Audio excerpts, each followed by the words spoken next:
Hi everyone, welcome to SSC Malayali. അപ്പോൾ നമ്മൾ ഇന്ന് പഠിക്കുന്നത് സർക്കുലേറ്ററി സിസ്റ്റത്തിനെ കുറിച്ചാണ് അല്ലേ. ഓൾറെഡി നമ്മൾ കുറച്ച് കാര്യങ്ങളൊക്കെ പഠിച്ചിട്ടുണ്ട് അല്ലേ. ഇമ്പോർട്ടൻ്റ് ആയിട്ട് കുറച്ച് ഓർഗൻ സിസ്റ്റംസ് ഒക്കെ നോക്കിയിട്ടുണ്ട്. ഓക്കെ, അപ്പോൾ അതിൽ വൺ ഓഫ് ദി ഇമ്പോർട്ടൻ്റ് ആയിട്ടുള്ള ഓർഗൻ സിസ്റ്റമാണ് അല്ലെങ്കിൽ ഒരു സിസ്റ്റമാണ് ഇത് സർക്കുലേറ്ററി സിസ്റ്റം എന്ന് പറയുന്നത് അല്ലേ. നമ്മുടെ ഹാർട്ടുമായിട്ട് ബന്ധപ്പെട്ടതാണ്, അതുകൊണ്ട് തന്നെ എന്താണ് അത്രയും ഇമ്പോർട്ടൻ്റ് ആയിട്ടുള്ള ഒരു ഏരിയയും ആണ്. ഓക്കെ, നമുക്ക് നോക്കിയാലോ നമ്മൾ എന്തൊക്കെയാ പഠിക്കാൻ പോകുന്നത് നോക്കാം. അപ്പൊ സർക്കുലേറ്ററി സിസ്റ്റം എന്താടാ സർക്കുലേറ്ററി സിസ്റ്റം? സർക്കുലേറ്ററി സിസ്റ്റം എന്ന് പറഞ്ഞാൽ അതൊരു ട്രാൻസ്പോർട്ട് സിസ്റ്റം ആണ്. നിങ്ങൾ ഇവിടെ നോക്കിയടാ, സർക്കുലേറ്ററി സിസ്റ്റം എന്ന് പറഞ്ഞാൽ എന്തെന്നാ പറയുന്നത്? It is a transport system അല്ലേ. Circulatory system is a transport system that supplies the useful materials and remove the waste from the body cells അല്ലേ. അത് എന്ത് ചെയ്യുന്നു എന്നാ പറയുന്നത്? അതൊരു ട്രാൻസ്പോർട്ട് സിസ്റ്റം ആണ്. അത് എന്ത് ചെയ്യുന്നു? ഇറ്റ് സപ്ലൈസ് യൂസ്ഫുൾ മെറ്റീരിയൽസ് അല്ലെ, ആവശ്യമുള്ള മെറ്റീരിയൽസ് അല്ലേ, ആവശ്യമുള്ള യൂസ്ഫുൾ മെറ്റീരിയൽസ് സപ്ലൈ ചെയ്യുന്നു. അതുപോലെ തന്നെ അത് എന്ത് ചെയ്യുന്നു? റിമൂവ് ചെയ്യുന്നു. എന്ത് റിമൂവ് ചെയ്യുന്നടാ? Waste from the body cells അല്ലെ. അപ്പൊ നമുക്ക് ആവശ്യമുള്ള സാധനങ്ങൾ നമ്മുടെ ബോഡിയിലോട്ട് തന്നിട്ട് ആവശ്യമില്ലാത്ത സാധനങ്ങൾ നമ്മുടെ ബോഡിയിൽ നിന്ന് പുറന്തള്ളുന്ന അല്ലെ, അല്ലെങ്കിൽ പുറത്തോട്ട് എടുക്കുന്ന, ഓക്കെ, നമ്മുടെ സെല്ലുകളിൽ നിന്ന് പുറത്തോട്ട്, ബോഡി സെൽസിൽ നിന്ന് പുറത്തോട്ട് എടുക്കുന്ന ആ ഒരു പ്രക്രിയ അല്ലെങ്കിൽ ആ ഒരു ട്രാൻസ്പോർട്ട് സിസ്റ്റത്തിനെയാണ് നമ്മൾ എന്ത് പറയുന്നത്? സർക്കുലേറ്ററി സിസ്റ്റം എന്ന് പറയുന്നത്. ഓക്കെ, എന്ന് പറഞ്ഞാൽ പുറത്തോട്ട് തള്ളുക എന്നല്ല കേട്ടോ, വേസ്റ്റ് മെറ്റീരിയൽസിനെ പുറത്തോട്ട് തള്ളി കളയുക അതല്ല. ഓക്കെ, നമ്മൾ ഈ ഡൈജഷനിലൊക്കെ പഠിച്ച പോലെ ഇജക്ഷൻ എന്നുള്ള പ്രോസസ്സ് അല്ല നമ്മൾ പറയുന്നത്. ബോഡി സെൽസിന് ആവശ്യമുള്ള സാധനങ്ങൾ കൊടുത്തിട്ട് ഓക്കെ, ആവശ്യമില്ലാത്ത സാധനങ്ങൾ ബോഡി സെൽസിൽ നിന്ന് തിരിച്ചെടുക്കുന്നു. ഓക്കെ, ആ ഒരു ട്രാൻസ്പോർട്ട് സിസ്റ്റം ആണ് ഇത് നമ്മുടെ സർക്കുലേറ്ററി സിസ്റ്റം. ഇനി സർക്കുലേറ്ററി സിസ്റ്റത്തിനകത്ത് ആരൊക്കെ ഉണ്ട് നമുക്കറിയാം അല്ലെ. കുറെ ഓർഗൻസ് കൂടി ചേർന്നിട്ടാണ് എന്തുണ്ടാവുന്നത്? ഒരു ഓർഗൻ സിസ്റ്റം ഉണ്ടാവുന്നത് അല്ലെ. അപ്പോൾ സർക്കുലേറ്ററി സിസ്റ്റത്തിലും ആരൊക്കെ ഉണ്ട് അല്ലെ? ആരൊക്കെ ഉള്ളത് നോക്കിയടാ. നമ്മുടെ ഹാർട്ട് ഉണ്ട് അല്ലെ, അഫ്കോഴ്സ് നമ്മുടെ ഹാർട്ട് ഉണ്ട്. പിന്നെ ആരുള്ള? ബ്ലഡ് വെസൽസ് ഉണ്ട് അല്ലെ. ബ്ലഡ് വെസൽസ് എന്ന് പറഞ്ഞാൽ ആരൊക്കെയാടാ?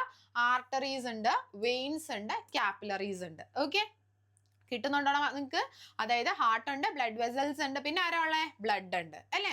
ബ്ലഡിൽ ആരൊക്കെയാ? ബ്ലഡ് കോർപ്പസൽസും അതുപോലെ തന്നെ പ്ലാസ്മയും അല്ലെ. ഈ ബ്ലഡ് കോർപ്പസൽസ് എന്ന് പറയുമ്പോൾ ആരാടാ? നമ്മുടെ RBC, WBC അല്ലെ, പ്ലേറ്റ്ലെറ്റ്സ് അല്ലെ, ഇവരൊക്കെയാണ് എവിടെ വരുന്നത്? ഈ പറയുന്ന ബ്ലഡ് കോർപ്പസൽസിൽ വരുന്നത്. ഓക്കെ, കിട്ടിയോ? മനസ്സിലാവുന്നുണ്ടോ? അപ്പൊ ഇത്രയും പേരാണ് എവിടെയുള്ളത്? സർക്കുലേറ്ററി സിസ്റ്റത്തിലുള്ളത്. അപ്പൊ എന്താണ് സർക്കുലേറ്ററി സിസ്റ്റം എന്നൊരു ഐഡിയയും കിട്ടി അല്ലെ.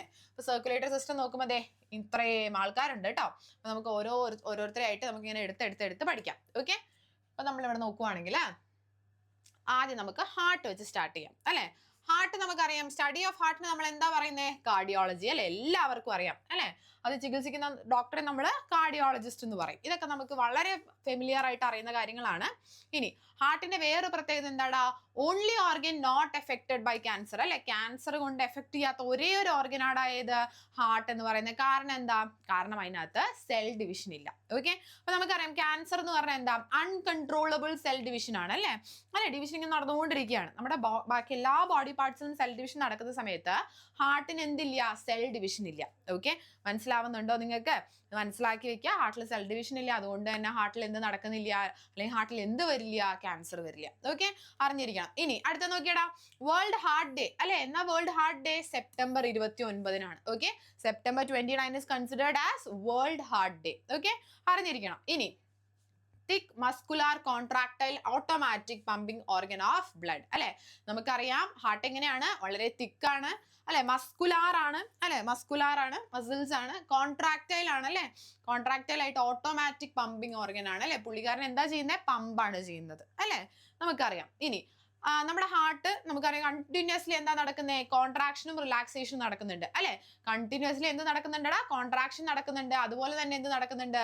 റിലാക്സേഷൻ നടക്കുന്നുണ്ട് അല്ലെ. അപ്പൊ ഇങ്ങനെ കോൺട്രാക്ട് ചെയ്യുന്നു, റിലാക്സ് ചെയ്യുന്നു, കോൺട്രാക്ട് ചെയ്യുന്നു, റിലാക്സ് ചെയ്യുന്നു. അപ്പൊ ഇങ്ങനെ നടക്കുന്ന സമയത്ത് എന്ത് നടക്കും? ഫ്രിക്ഷൻ വരാൻ സാധ്യതയില്ലേടാ? ഫ്രിക്ഷൻ അല്ലെ, ഫ്രിക്ഷൻ വരാൻ സാധ്യതയുണ്ട്. നമുക്കറിയാം, നമ്മൾ ഫിസിക്സിൽ പഠിച്ചിട്ടുണ്ട്, ഫ്രിക്ഷൻ വരുന്ന സമയത്ത് ഫ്രിക്ഷൻ കൺട്രോൾ ചെയ്യാൻ വേണ്ടി നമ്മൾ എന്ത് യൂസ് ചെയ്യും? നമ്മൾ എന്തെങ്കിലും ലൂബ്രിക്കന്റ് യൂസ് ചെയ്യും അല്ലേ. നമുക്ക് വേണ്ടേ? എന്തെങ്കിലും ലൂബ്രിക്കന്റ് വേണ്ടേ? ഓക്കെ, അതുപോലെ തന്നെ ഇവിടെ നമുക്ക് ഫ്രിക്ഷൻ കൺട്രോൾ ചെയ്യാൻ വേണ്ടിയിട്ട് ഒരു ഗ്രൂപ്പ് ഓഫ് ആൾക്കാരൊക്കെ ഉണ്ട്. ഓക്കെ, നമുക്ക് നോക്കാം.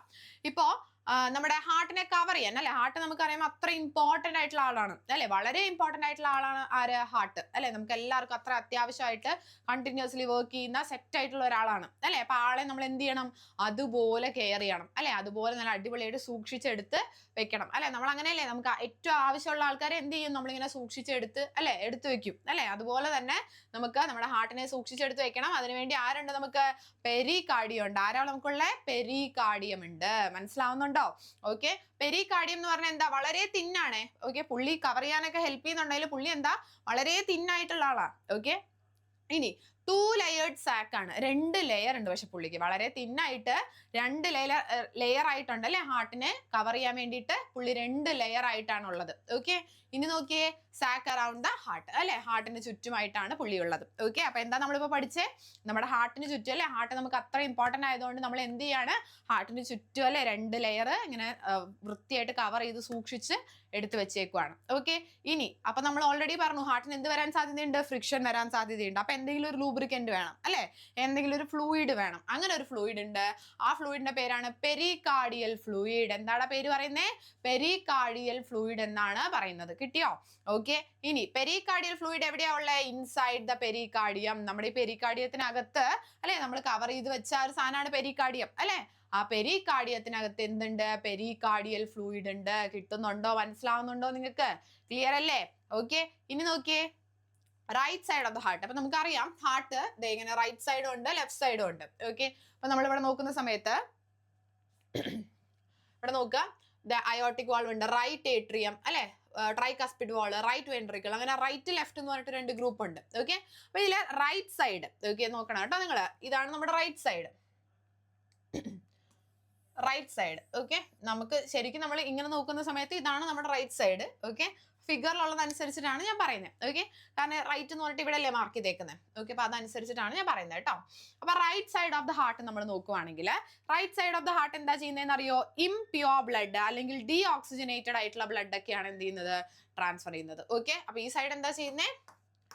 Impure blood. ഇംപ്യൂർ ബ്ലഡുമായിട്ട് ഡീൽ ചെയ്യുന്ന ആൾക്കാരാണ് ആര്?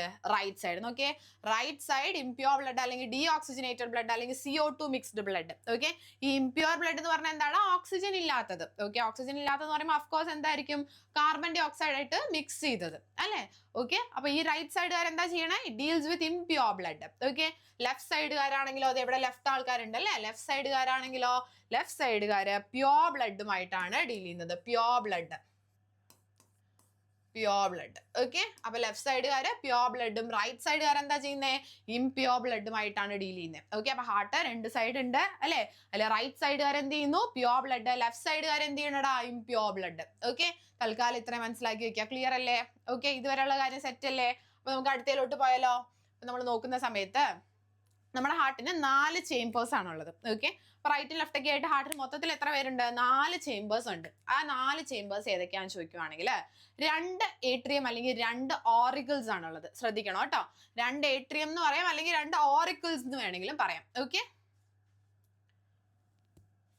ഓക്കെ. ഓറിക്കിൾസ് അല്ലെങ്കിൽ ഏട്രിയം, രണ്ടിൽ എന്ത് പേര് വേണമെങ്കിലും പറയാം കേട്ടോ. അപ്പൊ നോക്കിയാൽ 2 ഏട്രിയം എന്ന് പറയുമ്പോൾ ഇവിടെ റൈറ്റ് ഏട്രിയം ഉണ്ട്, നിങ്ങൾക്ക് കാണാലോ അല്ലെ. പിന്നെ ഇവിടെ ആരുണ്ടടാ? ലെഫ്റ്റ് ഏട്രിയം ഉണ്ട്. ഓക്കെ. അപ്പൊ റൈറ്റ് ഏട്രിയം ലെഫ്റ്റ് ഏട്രിയം എന്തായി? 2 ചേമ്പേഴ്സ് ആയില്ലേ? 2 റൂമുകളായില്ലേ? ഓക്കെ. ഇനി 2 വെൻട്രിക്കിൾസ് ഉണ്ട് അല്ലെ. നോക്കിയുടെ 2 വെൻട്രിക്കിൾസ് അല്ലെ. ഇവിടെ നോക്കിയേ, റൈറ്റ് വെൻട്രിക്കിൾ ഉണ്ട്, ലെഫ്റ്റ് വെൻട്രിക്കിൾ ഉണ്ട്. ഓക്കെ. മൊത്തം അങ്ങനെ എത്രയായി? 4 റൂംസ് അല്ലെങ്കിൽ 4 ചേമ്പേഴ്സ് ആയി. ഒന്നുകൂടെ പറഞ്ഞു നോക്കാം ഏതൊക്കെയാ? Right atrium, left atrium, right ventricle, left ventricle, 4 പേര്. ഓക്കെ. ക്ലിയർ അല്ലേ? ഇനി റൈറ്റ് ഏട്രിയം എന്താ ചെയ്യണേ? Receives blood from the tissues അല്ലെ. ടിഷ്യൂസിൽ നിന്ന് ബ്ലഡ് റിസീവ് ചെയ്യുന്ന ആൾക്കാരാണ് ആര്? നമ്മുടെ ഏട്രിയംസ് അല്ലെങ്കിൽ ഓറിക്കിൾസ് എന്ന് പറയുന്നത്. അപ്പൊ ഇവരെന്താ ചെയ്യുന്നത്? ഇവര് റിസീവ് ചെയ്യുന്ന ആൾക്കാരാണ് അല്ലെ. റിസീവ് ചെയ്യുന്ന ആൾക്കാരാണ്. റിസീവ് ചെയ്യുന്ന ആൾക്കാരാണ് ഇവര് അല്ലെ. അപ്പൊ നമുക്കറിയാം നമ്മൾ എന്തെങ്കിലും സാധനം റിസീവ് ചെയ്യുകയാണെങ്കിൽ നമ്മൾ ഉദ്ദേശിച്ച സാധനം തന്നെ നമുക്ക് കിട്ടുമോ? അല്ലെ. എല്ലാം പ്യുവർ ആയിട്ട് തന്നെ നമ്മൾ റിസീവ് ചെയ്യുള്ളൂ അല്ലെങ്കിൽ എല്ലാം പ്യുവർ ആയിട്ട് തന്നെ നമുക്ക് കിട്ടണം എന്ന് പറയാൻ നടക്കുവോ? ഇല്ല അല്ലെ. നമ്മൾ കൊടുക്കുമ്പോൾ നമ്മൾ എപ്പോഴും എന്ത് ചെയ്യും? പ്യുവർ ആയിട്ടുള്ള സാധനം കൊടുത്തുകൊണ്ടിരിക്കും. പക്ഷെ നമുക്ക് കിട്ടുമ്പോൾ എപ്പോഴും പ്യുവർ ആയിട്ടുള്ള സാധനം കിട്ടുമോ? ഇല്ല അല്ലെ. നിർബന്ധം ഇല്ല, അല്ലെങ്കിൽ നമുക്ക് അങ്ങനെ കിട്ടണമെന്ന് എന്താ പറയുക, നമുക്ക് വാശി പിടിക്കാനും പറ്റില്ല അല്ലെ. അപ്പൊ ഇവിടെ ഓറിക്കിൾസ് അല്ലെങ്കിൽ ഏട്രിയം എന്തുമായിട്ടായിരിക്കും ഡീൽ ചെയ്യുക? Receives blood from the tissues ആണ് അല്ലെ. അല്ലെ, റിസീവ് ചെയ്യാണ് ചെയ്യണം. അപ്പൊ എന്തായിരിക്കും? ഇംപ്യൂർ ബ്ലഡ് ആയിരിക്കില്ല മക്കളെ ഇവിടെ റിസീവ് ചെയ്യുക അല്ലെ. നോക്കിയേ നിങ്ങൾ, ഇംപ്യൂർ ആയിട്ടുള്ള ബ്ലഡ് അല്ലേ റിസീവ് ചെയ്യാം. മനസ്സിലാവുന്നുണ്ടോ? ടിഷ്യൂസിൽ നിന്ന് കിട്ടുവാണ് അല്ലെ. നിങ്ങൾക്ക് ആരുടെയെങ്കിലും കയ്യിൽ എന്തെങ്കിലും കിട്ടുന്ന സമയത്ത് അയ്യോ ഇത് വേണ്ട, എനിക്ക് പ്യുവർ ആയിട്ടുള്ള സാധനം മാത്രമേ വേണ്ടൂ എന്ന് നമുക്ക് പറയാൻ പറ്റുമോ? ഇല്ല അല്ലേ. നമുക്ക് അത്രയും എന്താ പറയാ ഇഷ്ടമുള്ള ആൾക്കാരോടൊക്കെ വേണമെങ്കിൽ പറയാം, ചിലപ്പോൾ അതും കിട്ടിയെന്ന് വരില്ല അല്ലേ. അപ്പൊ അതുപോലെ തന്നെ ഇവിടത്തെയും കാര്യം. ഓക്കെ, നമുക്ക് ഏട്രിയംകാർക്ക് എന്ത് ചെയ്യാൻ പറ്റില്ല? നമുക്ക് പ്യുവർ ആയിട്ടുള്ള സാധനം തന്നെ വേണോ നിർബന്ധം പിടിക്കാൻ പറ്റില്ല. അപ്പൊ കിട്ടുന്നത് എന്തായിരിക്കും? ഇംപ്യൂർ ആയിരിക്കും. അങ്ങനെ ആലോചിച്ച് വെച്ചാൽ മതി. ഓക്കെ, റിസീവ് ചെയ്യുന്ന ബ്ലഡ് എപ്പോഴും എന്താണ്? ഇംപ്യൂർ ആയിരിക്കും. ഓക്കെ, ഇനി അടുത്ത വെൻട്രിക്കിളുകാരല്ലേ, അവരെന്താ ചെയ്യണേ? They pump blood to the body tissue അല്ലെ. ബോഡി ടിഷ്യൂസിലോട്ട് കൊടുക്കുകയാണ് അല്ലെ. കൊടുക്കുകയല്ലേ ചെയ്യുന്നേ. കൊടുക്കുമ്പോൾ നമ്മൾ എപ്പോഴും എന്താ ചെയ്യുക? പ്യുവർ ആയിട്ട് കൊടുക്കും അല്ലെ. കൊടുക്കുമ്പോൾ നമ്മൾ എന്താ ചെയ്യുക? എപ്പോഴും പ്യുവർ ആയിട്ട് കൊടുക്കും. ഓക്കെ, അപ്പൊ നിങ്ങൾക്ക് മനസ്സിലാവുന്നുണ്ടോ? കിട്ടുമ്പോൾ നമുക്ക് എപ്പോഴും എന്താ കിട്ടുക? ഇംപ്യൂറാ കിട്ടുക. കൊടുക്കുമ്പോൾ നമ്മൾ എപ്പോഴും എന്ത് ചെയ്യും? പ്യുവർ ആയിട്ട് കൊടുക്കും. ഓക്കെ, അപ്പോൾ atrium deals with impure blood and ventricles deals with pure blood അല്ലെ. കിട്ടിയില്ലേ? മനസ്സിലായല്ലോ. അപ്പൊ എന്താ ചെയ്യുന്നേ? നോക്കി ഇവിടെ നോക്കി നിങ്ങൾ. രണ്ട് ഏട്രിയം എന്ത് ചെയ്യും? They receive blood from the tissue അല്ലെ. ഡിയോക്സിനേറ്റഡ് ആയിട്ടുള്ള ബ്ലഡ് റിസീവ് ചെയ്യും. ഓക്കെ, ഇനി വെൻട്രിക്കിൾസ് എന്താ ചെയ്യണേ നോക്കിയേ? Pump the blood to the tissue അല്ലെ. പ്യുവർ ആയിട്ടുള്ള ബ്ലഡ് ടിഷ്യൂസിന് കൊടുക്കും. കിട്ടിയില്ലേ? മനസ്സിലായില്ലേ? കൺഫ്യൂഷൻ ഒന്നും ഇല്ലല്ലോ. ഇനി നോക്കിയേ, വാൾവ് ഉണ്ട് അല്ലെ. നമുക്കറിയാം നമ്മുടെ വീട്ടിലാണെങ്കിലും നമ്മൾ പമ്പ് ചെയ്യുന്ന സമയത്ത് അല്ലെ, പമ്പിങ് ഒക്കെ നടക്കുന്ന സമയത്ത് എന്തുണ്ട്? വാൾവുകൾ ഉണ്ട്. നമുക്ക് വേണ്ട സമയത്ത് നമ്മൾ അടയ്ക്കും, വേണ്ട സമയത്ത് നമ്മൾ തുറക്കും അല്ലെ. അപ്പൊ അതുപോലെ തന്നെ ആർക്കും വാൾവ് ഉണ്ട്? നമ്മുടെ ഹാർട്ടിനും വാൾവുകൾ ഉണ്ട്. ഓക്കെ, രണ്ട് വാൾവുകളാണ് ഹാർട്ടിനുള്ളത്. നോക്കിക്കോ, ട്രൈകസ്പിഡ് വാൾവും ബൈകസ്പിഡ് വാൾവും. ഓക്കെ, ട്രൈകസ്പിഡ് വാൾവും ബൈകസ്പിഡ് വാൾവും. ബൈകസ്പിഡ് വാൾവിന്റെ വേറെ പേരാണ് എന്ത്? മിട്രൽ വാൾവ് എന്നും പറയാറുണ്ട്. ഓക്കെ, കിട്ടിയോ? ഓക്കെ അല്ലേ? ഡൗട്ട് ഒന്നും ഇല്ലല്ലോ. ഇനി നോക്കണം കേട്ടോ. ട്രൈകസ്പിഡ് വാൾവ് എവിടെയാ കാണാന്ന് ചോദിക്കുകയാണെങ്കിൽ between right atrium and right ventricle. ഇവിടെ നോക്കിയടാ, റൈറ്റ് ഏട്രിയത്തിനും റൈറ്റ് വെൻട്രിക്കിളിനും ഇടയിൽ കാണുന്ന ആളുടെ പേരാണ് എന്ത്? നിങ്ങൾ ഇവിടെ നോക്കിക്കോ, ട്രൈകസ്പിഡ് വാൾവ് അല്ലെ. ട്രൈകസ്പിഡ് വാൾവ് കിട്ടിയോ? നിങ്ങൾക്ക് മനസ്സിലാവുന്നുണ്ടോ? ഓക്കെ, റൈറ്റ് ഏട്രിയത്തിന്റെയും റൈറ്റ് വെൻട്രിക്കിളിന്റെയും ഇടയിൽ കാണുന്ന ആളാണ് ആര്? Tricuspid valve. ഓക്കെ, അപ്പൊ നിങ്ങൾ ആ റൈമിംഗ് വെച്ച് പഠിച്ചാൽ മതി. ട്രൈ റൈ. ഓക്കെ, അപ്പൊ tricuspid right. Okay, tri. Okay, റൈറ്റിന്റെ അവിടെ കാണുന്നത് ട്രൈ. ഓക്കെ, അങ്ങനെ ആലോചിച്ച് വെക്കാം. ഇനി ബൈകസ്പിഡ് അല്ലെങ്കിൽ മിട്രൽ വാൾവ് എന്ന് പറയുന്നത് എന്താണ്? ലെഫ്റ്റ് ഏട്രിയത്തിന്റെയും ലെഫ്റ്റ് വെൻട്രിക്കിളിന്റെ ഇടയിൽ കാണുന്നതാണ് അല്ലെ. ലെഫ്റ്റ് ഏട്രിയത്തിന്റെയും ലെഫ്റ്റ് വെൻട്രിക്കിളിന്റെയും ഇടയിൽ കാണുന്ന ആൾക്കാരാണ് ആരായിട്ട് വരുന്നത്? ബൈകസ്പിഡ് അല്ലെങ്കിൽ മിട്രൽ വാൾവ് ആയിട്ട് വരുന്നത്. കിട്ടിയോടാ? മനസ്സിലാവുന്നുണ്ടോ? ഇനി ഹാർട്ടിന്റെ വെയിറ്റ് അല്ലേടാ. ഹാർട്ടിന്റെ വെയിറ്റ് നോക്കിയേ. ഹാർട്ടിന്റെ വെയിറ്റ്, ന്യൂ ബോൺ ബേബിയുടെ വെയിറ്റ് എത്രയാ? 20 ഗ്രാം ആണ് അല്ലെ. ന്യൂ ബോൺ ബേബിയുടെ വെയിറ്റ് എത്രയാടാ? 20 ഗ്രാം ആണ് കേട്ടോ. ഒരു കുഞ്ഞ് ജനിക്കുന്ന സമയത്ത് ആ കുഞ്ഞിന്റെ അല്ലെങ്കിൽ വളരെ ജനിച്ച ആ സമയത്ത് കുഞ്ഞിന്റെ ഹാർട്ടിന്റെ വെയിറ്റ് എത്രയാണെന്ന് നോക്കുവാണെങ്കിൽ നമ്മൾ എത്രയാ പറയാ? 20 ഗ്രാം ആണ് ആ കുഞ്ഞിന്റെ ഹാർട്ടിന്റെ വെയിറ്റ് ആയിട്ട് വരുന്നത്. കിട്ടിയോ? മനസ്സിലാവുന്നുണ്ടോ നിങ്ങൾക്ക്? ക്ലിയർ അല്ലേ? യെസ്. ഇനി അവിടെ നോക്കിയ ഒരു അഡൽട്ടിന്റെ കേസ് ആവുമ്പോഴേ 300 ഗ്രാം ആണ് വരുന്നത്. ഓക്കെ, അഡൽട്ടിന്റെ കേസ് ആവുമ്പോൾ 300 ഗ്രാം ആണ്. നിങ്ങൾ ശ്രദ്ധിക്കണം കേട്ടോ. ചില സമയത്ത് SSCക്ക് ഇല്ലേ ഓരോ വെയിറ്റിൽ ചെറിയ വ്യത്യാസങ്ങൾ ഉണ്ടാവും. ഓക്കെ, എപ്പോഴും അത് ഉണ്ടാവുന്നതാ. ചില സമയങ്ങളിൽ ചെറിയ വ്യത്യാസങ്ങൾ കാണാം. ഇപ്പോ മെന്നിന്റെ ഹാർട്ടിന്റെ കേസ് ആണെങ്കിൽ നമുക്കൊരു 280 to 320 വരെയൊക്കെ വേണമെങ്കിൽ എക്സ്പെക്ട് ചെയ്യാം. ഓക്കെ, അതേപോലെ ഫീമെയിൽസിന്റെ കേസ് ആണെങ്കിൽ നമുക്കൊരു 250 to 280 അല്ലെങ്കിൽ 300 വരെയൊക്കെ നമുക്ക് എന്താ പറയുക എക്സ്പെക്ട് ചെയ്യാം. അപ്പൊ ഈ ഒരു റേഞ്ചിലൊക്കെ വരുവാണെങ്കിൽ എന്താണ്? ഉത്തരം ശരിയാണ് കേട്ടോ. ഓക്കെ, ഇടയ്ക്കൊക്കെ ഇങ്ങനെയൊക്കെ കാണാറുണ്ട്. അപ്പൊ ഈ ഒരു റേഞ്ചിൽ വരുവാണെങ്കിലും ശരിയാണ്. നിങ്ങൾ ആ റേഞ്ച് ഒന്ന് പഠിച്ചു വെച്ചാൽ മതി. 300 പഠിച്ചാൽ മതി. ഓക്കെ, ആ റേഞ്ച് ഒന്ന് പഠിച്ചു വെക്കുക. ഇങ്ങനെ വന്നാലും തെറ്റല്ല എന്നൊന്ന് അറിയാൻ വേണ്ടി പറഞ്ഞു തന്നേ ഉള്ളൂ കേട്ടോ. ഇനി ഞാൻ ചോദിക്കട്ടെ നിങ്ങളോട്. ഞാൻ നേരത്തെ ആദ്യം പറഞ്ഞു, എന്ത് ഞാൻ പറഞ്ഞു? അതായത് നമ്മുടെ ഹാർട്ട്. ഓക്കെ, ഹാർട്ടിൽ എന്ത് നടക്കില്ല എന്ന് ഞാൻ പറഞ്ഞു? ഡിവിഷൻ നടക്കില്ല അല്ലെ. സെൽ ഡിവിഷൻ ഇല്ല എന്ന് ഞാൻ പറഞ്ഞു. അതുകൊണ്ട് തന്നെ എന്തില്ല? ക്യാൻസർ ഇല്ല എന്ന് പറഞ്ഞു അല്ലെ. ഓർമ്മയുണ്ടോ നിങ്ങൾക്ക്? ഓർമ്മ ഉണ്ടാവുമെന്ന് ഞാൻ വിചാരിക്കണം. ഓക്കെ, അപ്പൊ ഞാൻ ഇവിടെ ചോദിക്കട്ടെ, ന്യൂ ബോൺ ബേബിയുടെ വെയിറ്റ് നമ്മൾ എത്രയാ പറഞ്ഞേ? ഇവിടെ നോക്കിയേ നിങ്ങള്. ന്യൂ ബോൺ ബേബിയുടെ വെയിറ്റ് നമ്മൾ 20 ഗ്രാം പറഞ്ഞു അല്ലേടാ. 20 ഗ്രാം അല്ലേ പറഞ്ഞത്? ന്യൂ ബോൺ ബേബിയുടെ വെയിറ്റ് നമ്മൾ എന്താ പറഞ്ഞേ? 20 ഗ്രാം പറഞ്ഞു അല്ലേ. കിട്ടിയോ? മനസ്സിലായെന്ന് വിചാരിക്കണു. ഓക്കെ, ഇനി ഒരു അഡൽട്ടിന്റെ വെയിറ്റ് എത്രയാ പറഞ്ഞേ? അഡൽട്ടിന്റെ വെയിറ്റ് 300 ഗ്രാം പറഞ്ഞു അല്ലേ. അപ്പൊ സെൽ ഡിവിഷൻ നടക്കാണ്ട് ഈ 20 ഗ്രാം എങ്ങനെയാ 300 ഗ്രാം ആവണേ? നിങ്ങൾ പറഞ്ഞേ, സെൽ ഡിവിഷൻ നടക്കാണ്ട് ഈ 20 ഗ്രാം എങ്ങനെയാ 300 ഗ്രാം ആവണേ? അങ്ങനെ ആവുമോ? സെൽ ഡിവിഷൻ ഇല്ലാന്ന് ഞാൻ പറഞ്ഞു അല്ലെ, ക്യാൻസർ വരില്ല, അതിന്റെ കാരണം സെൽ ഡിവിഷൻ ഇല്ലാത്തതാണെന്നും പറഞ്ഞു. ഓക്കെ, അത് കഴിഞ്ഞിട്ട് പിന്നെ എന്താ പറഞ്ഞേ? ദേ ഇവിടെ പറഞ്ഞിട്ടുണ്ട് 20 ഗ്രാം എന്നുള്ളത് 300 ഗ്രാം ആവുന്നു എന്നും പറഞ്ഞു അല്ലെ. അതെങ്ങനെയാ നടക്കുന്നേ? എന്താ ഇവിടെ നടക്കുന്നേ? ഇവിടെ നടക്കുന്നത് എന്താന്ന് വെച്ചാൽ നിങ്ങൾക്ക് അങ്ങനെ കൺഫ്യൂഷൻ ഉണ്ടെങ്കിൽ മനസ്സിലാക്കി വെക്കണം. സെൽ ഡിവിഷൻ അല്ല നടക്കുന്നേ, ഉള്ള സെല്ലുകൾ വലുതാവുകയാണ്. ഓക്കെ, മനസ്സിലാവുന്നുണ്ടോ? സെൽ ഡിവിഷൻ നടക്കുന്നില്ല, ഉള്ള സെല്ലുകൾ എന്താണ്? അവർ വലുതാവുകയാണ്. ഓക്കെ, അങ്ങനെയാണ് 20 ഗ്രാം എന്നുള്ളത് 300 ഗ്രാം ആവുന്നത്. അതിന് കുറേ ടേംസ് ഒക്കെ പഠിക്കാനുണ്ട്. അത്രയും ഡീറ്റെയിൽ ആയിട്ടൊന്നും നിങ്ങൾ പോകണ്ട, നമുക്ക് ആവശ്യമുള്ള മാത്രം പഠിച്ചാൽ മതിയല്ലോ. ഓക്കെ, കോമൺ ആയിട്ട് ഒരു കൺഫ്യൂഷൻ വരാൻ സാധ്യതയുള്ള ഒരു ഏരിയ ആയതുകൊണ്ട് ഞാനിപ്പോൾ പറഞ്ഞു തന്നേ ഉള്ളൂ. ഓക്കെ, ഒരുപാട് ഡീറ്റെയിൽ ആയിട്ട് അങ്ങനെ നിങ്ങൾ പഠിക്കണ്ട. പക്ഷെ എന്ത് ചെയ്യുക, ഇങ്ങനെയുള്ള ചെറിയ ചെറിയ കാര്യങ്ങളൊക്കെ മനസ്സിലാക്കി വെക്കാം. ഓക്കെ, നമ്മൾ ബേസിക്കലി നമ്മൾ മനുഷ്യന്മാർ മനസ്സിലാക്കേണ്ട കാര്യങ്ങളൊക്കെ ആണല്ലോ. ഓക്കെ, അതുകൊണ്ട് ഇങ്ങനെ മനസ്സിലാക്കി പോവാന്ന് മാത്രമേ ഉള്ളൂ. ഇതൊന്നും അങ്ങനെ എടുത്ത് എക്സാമിന് ചോദിക്കൊന്നും ഇല്ല കേട്ടോ. ഓക്കെ, ഇനി നോക്കിയാൽ നിങ്ങൾ കാർഡിയാക് സൈക്കിൾ അല്ലെങ്കിൽ ഹാർട്ട് ബീറ്റ്. ഓക്കെ, നമുക്കറിയാം ഒരു കാർഡിയാക് സൈക്കിൾ അല്ലെങ്കിൽ ഒരു ഹാർട്ട് ബീറ്റ് എന്ന് പറയുന്നത് എന്താണ്? Rhythmic systole and diastole of auricle and ventricle അല്ലെ. നമുക്കറിയാം ഹാർട്ട് കോൺട്രാക്ട് ചെയ്യുന്നു, ഹാർട്ട് റിലാക്സ് ചെയ്യുന്നു അല്ലെ. അപ്പോൾ ഏട്രിയം വെൻട്രിക്കിളും കോൺട്രാക്ട് ചെയ്യുന്നു, റിലാക്സ് ചെയ്യുന്നു അല്ലെ. ആ കോൺട്രാക്ഷൻ നമ്മൾ പറയുന്ന പേരാണ് എന്ത്? സിസ്റ്റോൾ അല്ലെ. ആ റിലാക്സേഷൻ നമ്മൾ പറയുന്ന പേരാണ് എന്ത്? ഡയസ്റ്റോൾ അല്ലെ. അപ്പോൾ ഒരു കോൺട്രാക്ഷനും ഒരു റിലാക്സേഷനും അല്ലെ, ആ റിതമിക് ആയിട്ടുള്ള കോൺട്രാക്ഷനും റിലാക്സേഷനും അതിന് നമ്മൾ പറയുന്ന പേരാണ് എന്ത്? ഒരു കാർഡിയാക് സൈക്കിൾ അല്ലെങ്കിൽ ഹാർട്ട് ബീറ്റ് എന്ന് പറയുന്നത്. ഓക്കെ, ഇനി ഒരു നോർമൽ ഹ്യൂമൻ ബീയിങ്ങിന്റെ ഹാർട്ട് ബീറ്റ് എത്രയാണെന്ന് ചോദിച്ചാൽ 72 പെർ മിനിറ്റ് ആണ്. ഓക്കെ, ഒരു മിനിറ്റിൽ 72 ഹാർട്ട് ബീറ്റ് അല്ലെങ്കിൽ 72 തവണ നമ്മുടെ ഹാർട്ട് ബീറ്റ് ചെയ്യും. ഓക്കെ, ഒരു നോർമൽ കേസാണ് കേട്ടോ പറയണേ. ഇനി heart beat of A child is more than that of adult അല്ലെ. നമുക്കറിയാം അഡൽട്ടിനേക്കാൾ കൂടുതൽ ഹാർട്ട് ബീറ്റ് ആർക്കുണ്ട്? ഒരു കുഞ്ഞിനുണ്ട്. ഓക്കെ, ഒരു കുഞ്ഞിന്റെ ഹാർട്ട് ബീറ്റ് എന്ന് പറയുന്നത് എപ്പോഴും ഒരു അഡൽട്ടിനെ കമ്പയർ ചെയ്യുന്ന സമയത്ത് കൂടുതലായിരിക്കും. ഓക്കെ, ഇനി ഒരു കുഞ്ഞിന് എത്ര ഹാർട്ട് ബീറ്റ് വരുന്നത് നോക്കിയേ? 140 പെർ മിനിറ്റ് ആണ്. ഓക്കെ, എത്രയാ വരുന്നത്? 140 പെർ മിനിറ്റ് ആണ് ഒരു കുഞ്ഞിന്റെ ഹാർട്ട് ബീറ്റ് എന്ന് പറയുന്നത്. ഓക്കെ, അതേസമയം ഒരു അഡൽട്ടിന്റെ ഹാർട്ട് ബീറ്റ് എത്രയേ ഉള്ളൂ? 72 പെർ മിനിറ്റേ ഉള്ളൂ അല്ലെ.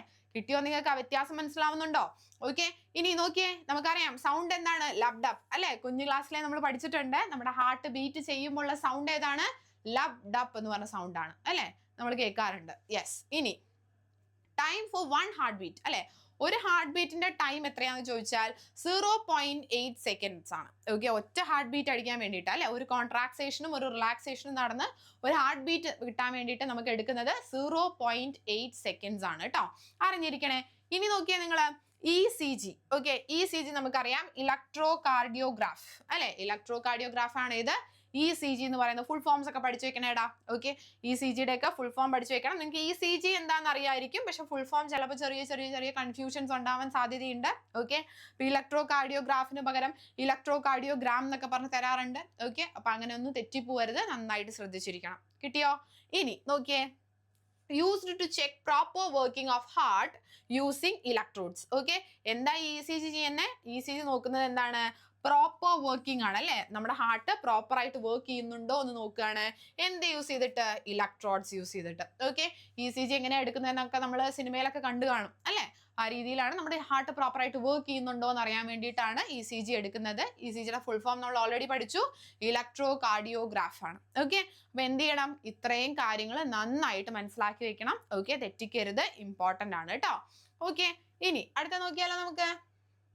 അടുത്ത നോക്കുവാണെങ്കിൽ സൈനോ ഏട്രിയൽ നോഡ് അല്ലെങ്കിൽ സൈനോ ഓറിക്കുലാർ നോഡ് എന്ന് വേണമെങ്കിൽ പറയാം. ഓക്കെ, SA നോഡ് എന്ന് പറയും, അല്ലെങ്കിൽ പേസ് മേക്കർ എന്ന് പറയും. ഓക്കെ, ഇതെന്താ ചെയ്യുന്നേ?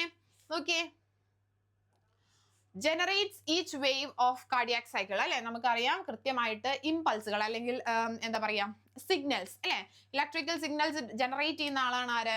നമ്മുടെ SA നോഡ് എന്ന് പറയുന്നത് അല്ലെ. സിഗ്നൽസ് ജനറേറ്റ് ചെയ്യും. പുള്ളി എവിടെയായിരിക്കുന്നത്? റൈറ്റ് ഏട്രിയത്തിലാണ് കേട്ടോ, ശ്രദ്ധിക്കണേ, ചോദിക്കാറുണ്ട്. റൈറ്റ് ഏട്രിയത്തിലാണ് പുള്ളി ഇരിക്കുന്നത്. ഓക്കെ, ഇനി കൃത്യമായിട്ട് ഇത് വർക്ക് ചെയ്യുന്നില്ലെങ്കിൽ നമ്മൾ എന്ത് ചെയ്യും? Artificial pacemakers can be used when the pacemaker is defected അല്ലെ. പേസ് മേക്കറിന് എന്തെങ്കിലും പ്രശ്നങ്ങൾ വരുന്ന സമയത്ത് നമ്മൾ എന്താ യൂസ് ചെയ്യുക? ആർട്ടിഫിഷ്യൽ പേസ് മേക്കർ ആണ് യൂസ് ചെയ്യുക. ഓക്കെ, എന്നിട്ട് അത് എവിടെ പ്ലേസ് ചെയ്യും? നമ്മുടെ ചെസ്റ്റിൽ പ്ലേസ് ചെയ്യും. ഓക്കെ, ഇനി it stimulates heart electrically at regular intervals അല്ലെ. കൃത്യമായിട്ട് റെഗുലർ ഇന്റർവെൽസിൽ ഈ പറയുന്ന ആർട്ടിഫിഷ്യൽ പേസ് മേക്കേഴ്സ് എന്തുണ്ടാക്കിക്കോളും? ഇലക്ട്രിക്കലി സ്റ്റിമുലേറ്റ് ചെയ്തോളും, അല്ലെങ്കിൽ കൃത്യമായ രീതിയിൽ സിഗ്നൽസ് പാസ് ചെയ്തോളും. ഓക്കെ, ഇനി ഫസ്റ്റ് ഹാർട്ട് ട്രാൻസ്പ്ലാന്റേഷൻ, ആദ്യമായിട്ട് ഹാർട്ട് ട്രാൻസ്പ്ലാന്റ് ചെയ്തത് എവിടെയാ നോക്കിയേ? CN ബർണാഡ് ആണ്, സൗത്ത് ആഫ്രിക്കയിലാണ് കേട്ടോ. ഓക്കെ, സൗത്ത് ആഫ്രിക്കയിലാണ് ട്രാൻസ്പ്ലാന്റേഷൻ നടന്നത്. ഇനി first heart transplantation in India എപ്പോഴാണെന്ന് ചോദിച്ചാൽ വേണുഗോപാൽ ആണ് 1994 എയിംസിൽ വെച്ച്, നമ്മുടെ ന്യൂഡൽഹിയിലെ എയിംസിൽ വെച്ച് 1994 ആദ്യത്തെ ഹാർട്ട് ട്രാൻസ്പ്ലാന്റേഷൻ എവിടെ നടന്നത്? ഇന്ത്യയിൽ നടന്നത്. ഓക്കെ, ഇനി ഫസ്റ്റ് ആർട്ടിഫിഷ്യൽ ഹാർട്ട് ഏതാന്ന് ചോദിച്ചാൽ അത് ജാവിക് 7 ആണ്. ഓക്കെ, ആരാണത് കൊണ്ടുവന്നത് ചോദിക്കുകയാണെങ്കിൽ റോബർട്ട് ജാവിക് ആണ്. ഓക്കെ, അപ്പൊ റോബർട്ട് ജാവിക്കിന്റെ ജാവിക് 7 ആണ് എന്ത് നമ്മുടെ ഫസ്റ്റ് ആർട്ടിഫിഷ്യൽ ഹാർട്ട് എന്ന് പറയുന്നത്. ഓക്കെ, അപ്പൊ നിങ്ങൾ എന്ത് ചെയ്യണം? ഇത്രയും കാര്യങ്ങൾ കൃത്യമായിട്ട് പഠിച്ചു വെക്കണം. ഓക്കെ, ഓക്കെ, പേസ് മേക്കർ അല്ലേ, അങ്ങനെയാണ് പേസ് മേക്കർ വെക്കുന്നത്. ഓക്കെ, അപ്പൊ ഇത്രയും ഇങ്ങനെയുള്ള കാര്യങ്ങൾ വെറുതെ ജസ്റ്റ് ഒന്ന് നന്നായിട്ട് മനസ്സിലാക്കി വെച്ചാൽ മതി. ഓക്കെ, ഇത് എവിടെയാണ് എസ് എ നോഡ് ഉണ്ടാവുക? ഓക്കെ, യെസ്, ഇങ്ങനെയുള്ള കാര്യങ്ങൾ മനസ്സിലാക്കി വെക്കുക. പിന്നെ അഫ്കോഴ്സ് നിങ്ങൾ ശ്രദ്ധിക്കണം കേട്ടോ, ഈ പുർക്കിൻജെ ഫൈബേഴ്സ് നോക്കിയാടാ, പുർക്കിൻജെ ഫൈബേഴ്സ്. ഓക്കെ, പുർക്കിൻജെ ഫൈബേഴ്സ് എവിടെയാ ഉണ്ടാവുക എന്ന് ചോദിക്കും, അത് ഹാർട്ടിലാണ് കേട്ടോ. ഓക്കെ, പുർക്കിൻജെ ഫൈബേഴ്സ് എവിടെ ഉണ്ടാവുക എന്ന് ചോദിക്കും, അത് ഹാർട്ടിലാണ്, പഠിച്ചു വെക്കണം കേട്ടോ. ഓക്കെ, പുർക്കിൻജെ ഫൈബേഴ്സ് എവിടെ ഉണ്ടാവും എന്ന് ചോദിച്ചാൽ അത് ഹാർട്ടിലാണ്. Okay, clear? അപ്പൊ ഇത്രയും കാര്യങ്ങൾ മനസ്സിലാക്കി വെക്കാം. ഇനി nitroglycerin capsules അല്ലെ, used to ease and avoid heart disease symptoms അല്ലെ. nitroglycerin capsules എന്തിനാ യൂസ് ചെയ്യുന്നത്? used to ease and avoid certain heart disease അല്ലെ, ചില ഹാർട്ട് ഡിസീസസ് കുറച്ചുകൂടി എന്താ പറയുക കുറയ്ക്കാനും അല്ലെങ്കിൽ അവോയ്ഡ് ചെയ്യാനൊക്കെയാണ് നമ്മളിത് യൂസ് ചെയ്യുന്നത്. ഓക്കെ, ഇനി നോക്കിയേ, ഹാർട്ട് ചേമ്പേഴ്സ് അല്ലെ, നമ്മൾ മേർത്ത് വോം പോലെയുള്ള സാധനങ്ങൾക്കൊക്കെ എത്ര ഹാർട്ട് ചേമ്പേഴ്സ് ഉള്ളതെന്ന് ചോദിച്ചാൽ നമ്മൾ എത്രയാ പറയാ? 1 അല്ലെ, 1. ഇനി ഫിഷിനാണെങ്കിലോ 2 എണ്ണമാണ് അല്ലെ, ആംഫീബിയൻസ് അല്ലെങ്കിൽ റെപ്റ്റൈൽസിനാണെങ്കിൽ 3 എണ്ണം ഉണ്ട് അല്ലെ. ഇനി ബേർഡ്സ്, മാമൽസ്, ക്രൊക്കോഡൈൽ ഇവർക്കൊക്കെ എത്ര ഉണ്ട്? 4 എണ്ണം ഉണ്ട് അല്ലെ.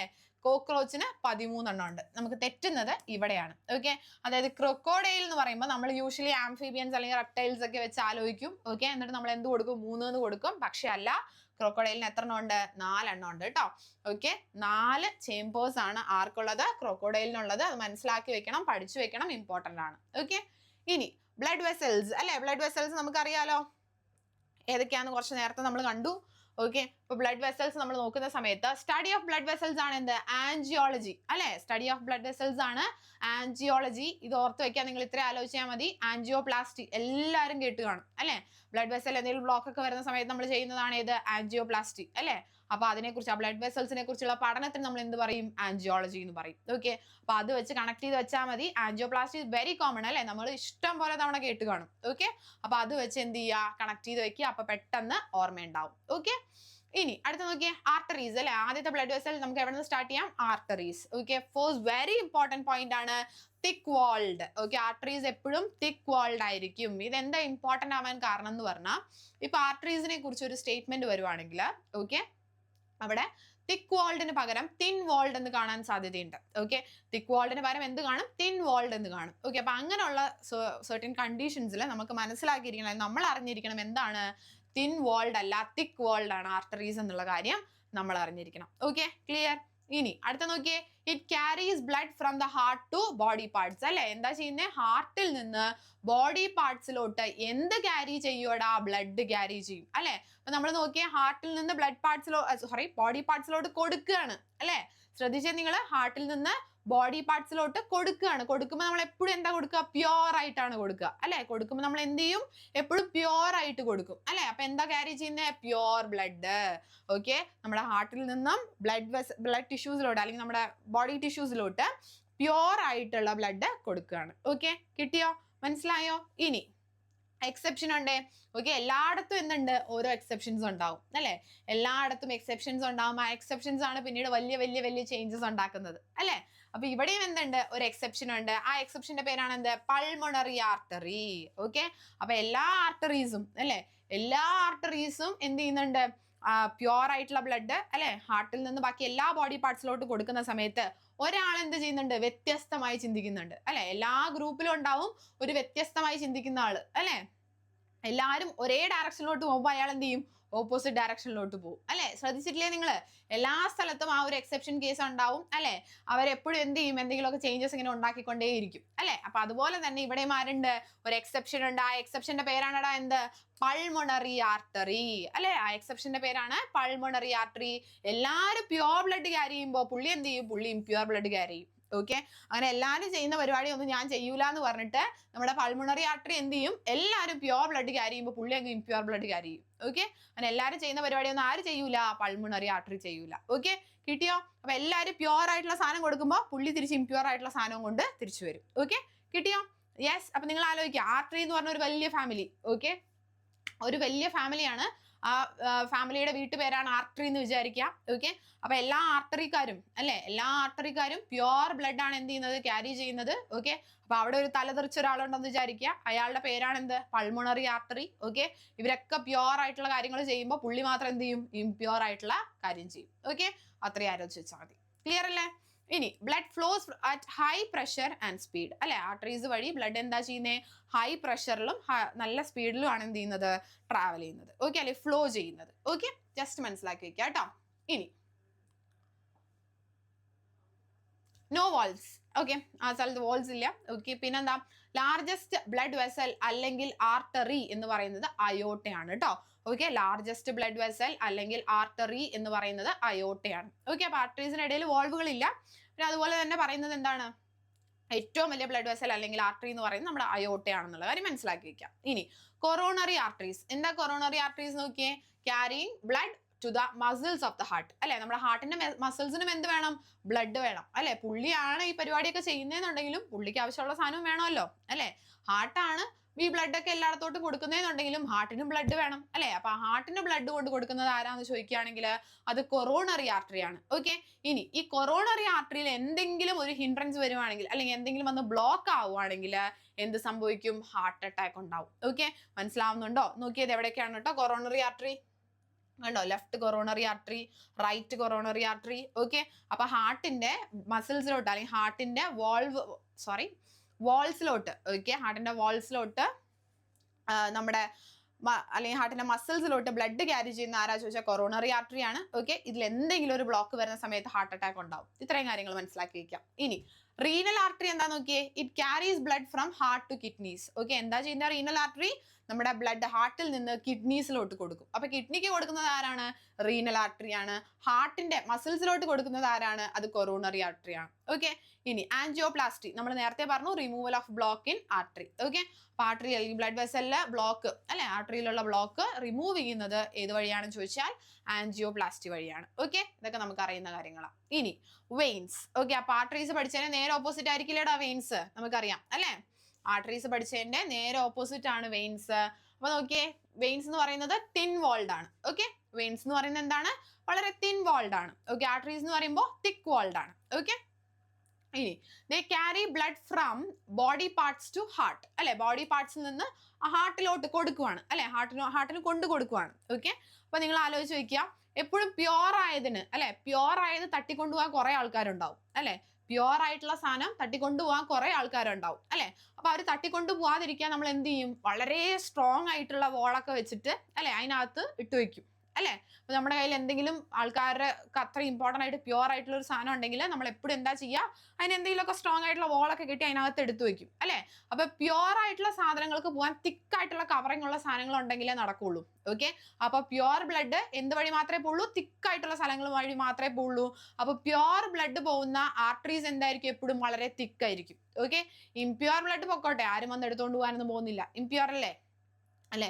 ഇംപ്യുവർ പോകുന്ന സമയത്ത് ആരും വന്ന് എടുത്തുകൊണ്ടൊന്നും പോവില്ല, പോവോ, ഇംപ്യുവർ അല്ലേ അല്ലെ, ആർക്കും വേണ്ട. ഓക്കെ, അപ്പൊ എന്ത് ചെയ്താൽ മതി, തിൻ വാൾ വഴി അങ്ങോട്ട് പോയാൽ മതി. ഓക്കെ, അപ്പോൾ പ്യുവർ ബ്ലഡ് പോകുന്ന ആർട്ടറി എപ്പോഴും തിക്ക് വാൾഡ് ആയിരിക്കും, ഇംപ്യുവർ ബ്ലഡ് പോകുന്ന വെയിൻ എപ്പോഴും തിൻ വാൾഡ് ആയിരിക്കും. ഓക്കെ, മനസ്സിലാക്കി വെക്കാം. ഓക്കെ, കൺഫ്യൂഷൻ ഒക്കെ വരുമ്പോൾ ഇങ്ങനെയൊക്കെ ആലോചിച്ച് വെക്കുക. ഓക്കെ, ഇനി ഇറ്റ് ക്യാരീസ് ഇംപ്യുവർ ബ്ലഡ് അല്ലെ, നമുക്കറിയാം എന്താണ്, ഹാർട്ടിന് കൊടുക്കുവാണ് അല്ലെ. ഹാർട്ട് കൊടുക്കുമ്പോൾ എപ്പോഴും പ്യുവർ ആയിട്ട് നല്ല സാധനം കൊടുക്കും, ഹാർട്ടിന് തിരിച്ചു കൊടുക്കുമ്പോൾ എപ്പോഴും എന്തായിരിക്കും, ഇംപ്യുവർ ആയിരിക്കും. ഓക്കെ, പക്ഷെ ഹാർട്ടിന് അതിൽ വിഷമമൊന്നുമില്ല അല്ലെ, ചിലവർക്ക് ശരിയാവും ചിലവർക്ക് ശരിയാവില്ല. അതുപോലെ ഹാർട്ടിന് ശരിയായില്ല എന്ന് വിചാരിച്ചാൽ മതി. ഓക്കെ, ഹാർട്ട് എപ്പോഴും പ്യുവർ ആയിട്ടുള്ള സാധനം കൊടുക്കുമ്പോൾ ഹാർട്ടിന് തിരിച്ച് എപ്പോഴും എന്താ കിട്ടുന്നത്, ഇംപ്യുവർ ആയിട്ടുള്ള സാധനമാണ്. ഓക്കെ, അപ്പൊ ഇംപ്യുവർ ബ്ലഡ് ആണ് കിട്ടിയത്.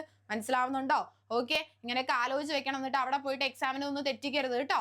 യെസ്. ഇനി ഇവിടെ എന്തുണ്ട്, എക്സെപ്ഷൻ ഉണ്ട്. ഓക്കെ, ഈ പറയുന്ന പോലെ വലിയൊരു കുടുംബമാണെന്ന് വിചാരിക്കുക, വെയിൻ എന്നാണ് അതിന്റെ പേരെന്ന് വിചാരിക്കുക. എല്ലാ വെയിൻസും എന്ത് ചെയ്യുന്നുണ്ട്, ഇംപ്യൂർ ആയിട്ടുള്ള ബ്ലഡ് ക്യാരി ചെയ്യുന്നുണ്ട്.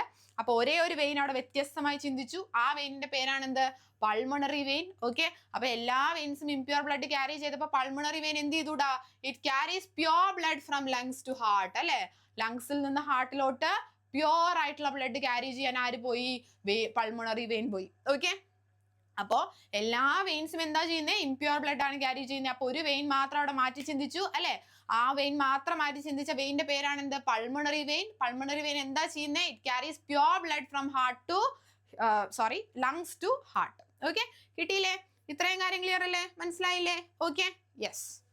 ഇനി blood flows at low pressure and speed അല്ലെ, blood flows at low pressure and speed. Okay, വെയിൻസിൽ എപ്പോഴും പതുക്കെ ലോ പ്രഷറിലും സ്പീഡിലും മാത്രമേ പോകുള്ളൂ. Okay, have valves to prevent back flow. Okay, വെയിൻസിൽ എന്തുണ്ട്, വാൾവ് ഉണ്ട് അല്ലെ, ആർട്ടറീസിൽ എന്തില്ല, വാൾവ് ഇല്ല, പക്ഷെ വെയിൻസിൽ വാൾവ് ഉണ്ട്. ഓക്കെ, ലാർജസ്റ്റ് വെയിൻ ഏതാന്ന് ചോദിച്ചാൽ ഇൻഫീരിയർ വീനക്കാവയാണ് കേട്ടോ. ലാർജസ്റ്റ് വെയിൻ ഏതാ, ഇൻഫീരിയർ വീനക്കാവയാണ്. നിങ്ങളിവിടെ ശ്രദ്ധിക്കണേ, സുപ്പീരിയർ വീനക്കാവാന്ന് പറഞ്ഞിട്ട് തരും. ഓക്കെ, അപ്പൊ നമ്മൾ ലാർജസ്റ്റും സുപ്പീരിയർ നമ്മൾ കണക്ട് ചെയ്യാൻ നമ്മുടെ എന്താ പറയാ, നമുക്കൊരു ത്വര ഉണ്ടാവും. ഓക്കെ, പക്ഷെ അത് ഉണ്ടാവരുത്, സുപ്പീരിയർ അല്ല, ഇൻഫീരിയർ വീനക്കാവയാണ് ഏത്, ലാർജസ്റ്റ് വെയിൻ എന്ന് പറയുന്നത്. ഓക്കെ, ഇനി swollen bluish veins resulting from the walls that do not close properly called as varicose vein അല്ലെ. വെരിക്കോസ് വെയിൻ നമുക്കറിയാം, നമുക്ക് അസുഖങ്ങളുള്ള നമ്മൾ കേട്ടിട്ടുണ്ട് അല്ലെ. ഓക്കെ, അപ്പൊ വെരിക്കോസ് വെയിൻ എന്താ പറയുന്നത്, swollen bluish veins ആണ് അല്ലെ, resulting from the valves that do not close properly അല്ലെ, ശരിക്കും ക്ലോസ് ആവാത്ത വാൾവുകളിൽ നിന്ന് ഉണ്ടാവുന്ന ആ ഒരു swollen bluish വെയിൻസിനെയാണ് നമ്മൾ എന്ത് പറയുന്നത്, വെരിക്കോസ് വെയിൻ എന്ന് പറയുന്നത് അല്ലെ. വെരിക്കോസ് വെയിൻ ഉള്ള ആൾക്കാർക്ക് അറിയാം, നല്ല വേദനയാണ് അല്ലെ, നിങ്ങൾ കേട്ട് കാണും. ഇനി കാപ്പിലറീസ് അല്ലെ, കാപ്പിലറീസ് എന്ന് പറയുമ്പോൾ പിന്നെയും വളരെ തിന്നായി. ഓക്കെ, വെയിൻസിലും തിന്നാണ് ആര്, കാപ്പിലറീസ്. ആരും അടിച്ചുകൊണ്ട് പോകാനൊന്നും ഇല്ല, പാവാ. ഓക്കെ, അപ്പൊ വെയിൻസിലും ചെറുതാണ് ഇത് കാപ്പിലറീസ് എന്ന് പറയുന്നത്, തിന്നസ്റ്റ് ബ്ലഡ് വെസൽസ് ആണ്. എന്താ ഇവർ ചെയ്യുന്നത്, ആർട്ടറീസിനെയും വെയിൻസിനെയും തമ്മിൽ കണക്ട് ചെയ്യും. ഓക്കെ, കാപ്പിലറീസ് എന്താ ചെയ്യുന്നത്, they connect arteries to the veins. Okay, ഇനി helps in exchange of materials like nutrients, gases, waste products etc between cells and body and അല്ലെങ്കിൽ ബ്ലഡ് ആൻഡ് സെൽസ്. ഓക്കെ, ശ്രദ്ധിക്കണേ നിങ്ങൾ. ഇപ്പൊ എന്താ ചെയ്യുന്നത്, helps in exchange of materials അല്ലെ, മെറ്റീരിയൽസിന്റെ എക്സ്ചേഞ്ചിന് help ചെയ്യും. Okay, എന്തൊക്കെ മെറ്റീരിയൽസ് ആണ്, നമ്മുടെ ന്യൂട്രിയൻസ്, ഗ്യാസ്, വേസ്റ്റ് പ്രൊഡക്ട്സ്, ഇതിന്റെയൊക്കെ എക്സ്ചേഞ്ചിന് വേണ്ടിയിട്ട് ഹെൽപ്പ് ചെയ്യും. ഓക്കെ, അപ്പൊ എന്ത് ചെയ്യണം, ഇത്രയും കാര്യങ്ങൾ നന്നായിട്ട് പഠിച്ചു വെക്കണം. ഓക്കെ, ഇവിടെ നോക്കിയേ, ഇത് ഇങ്ങനെയായിരിക്കും കാപ്പിലറീസ് കാണുക. ഓക്കെ, നമ്മൾ കണ്ടു കാണുമായിരിക്കും. ഇനി ബ്ലഡ്. ഓക്കെ, ബ്ലഡ് എന്താ നോക്കുവാണെങ്കിൽ, ബ്ലഡിൽ ആരൊക്കെ ഉണ്ട്, എങ്ങനെയൊക്കെയാണ് പരിപാടി നോക്കുവാണെങ്കിൽ നമുക്കറിയാം, സ്റ്റഡി ഓഫ് ബ്ലഡിന് നമ്മൾ പറയുന്ന പേരെന്താണ്, ഹെമറ്റോളജി അല്ലെ. ഹെമറ്റോളജി എന്ന് പറഞ്ഞാൽ എന്താണ്, study of blood. Study of blood ആണ് ഹെമറ്റോളജി അല്ലെ. ഫ്ലൂയിഡ് കണക്റ്റീവ് ടിഷ്യൂസ് ആണ് അല്ലെ. നമ്മൾ ഓൾറെഡി എപ്പോൾ പഠിച്ചിട്ടുണ്ടായിരുന്നു, അനിമൽ ടിഷ്യൂസ് പഠിക്കുമ്പോൾ പഠിച്ചിട്ടുണ്ടായിരുന്നു. ഫ്ലൂയിഡ് കണക്റ്റീവ് ടിഷ്യൂസ് ആണ് ഏത്, നമ്മുടെ ബ്ലഡ് എന്ന് പറയുന്നത്. ഓക്കെ, ആകെ ഫ്ലൂയിഡ് ആയിട്ട് കാണുന്ന ഒരേ ഒരു കണക്റ്റീവ് ടിഷ്യൂ ആണ് ബ്ലഡ്. ഇനി നമുക്കറിയാം സ്ലൈറ്റ്ലി ആൽക്കലൈൻ ആണ്. Okay, blood is always slightly alkaline. pH എത്രയാണ്, 7.4 ആണ് കേട്ടോ. pH 7.4 ആണ്. ഇനി സ്പ്ലീൻ അല്ലെ, സ്പ്ലീൻ ആണ് സ്റ്റോറേജ് ഓർഗൻ ഫോർ ബ്ലഡ് അല്ലെ.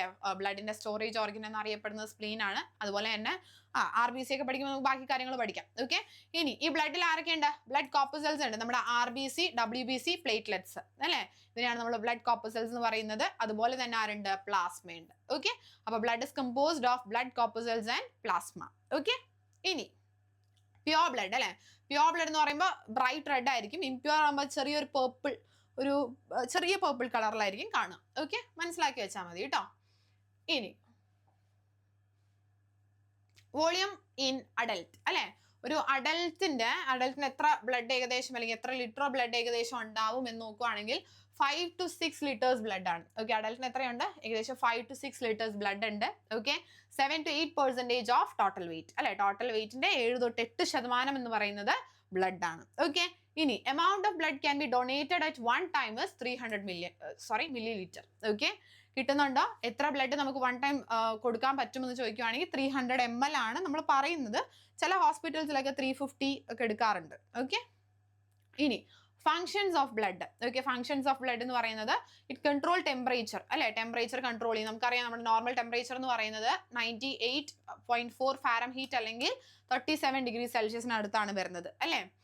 ഇനി ട്രാൻസ്പോർട്ടേഷൻ ഓഫ് ഓക്സിജൻ അല്ലെ, ബ്ലഡാ ചെയ്യുന്നത്, കാർബൺ ഡൈ ഓക്സൈഡ് അല്ലെങ്കിൽ digested food, hormones, excretory materials അല്ലെ, പുള്ളി ഇതെല്ലാ കാര്യങ്ങളും കൃത്യമായിട്ട് ചെയ്തോളും. പിന്നെ establishing coordination among different body parts അല്ലെ, ബോഡി പാർട്സ് തമ്മിൽ ഒരു കോർഡിനേഷൻ ഒക്കെ ഉണ്ടാക്കി എടുക്കുന്നത് ആരാണ്?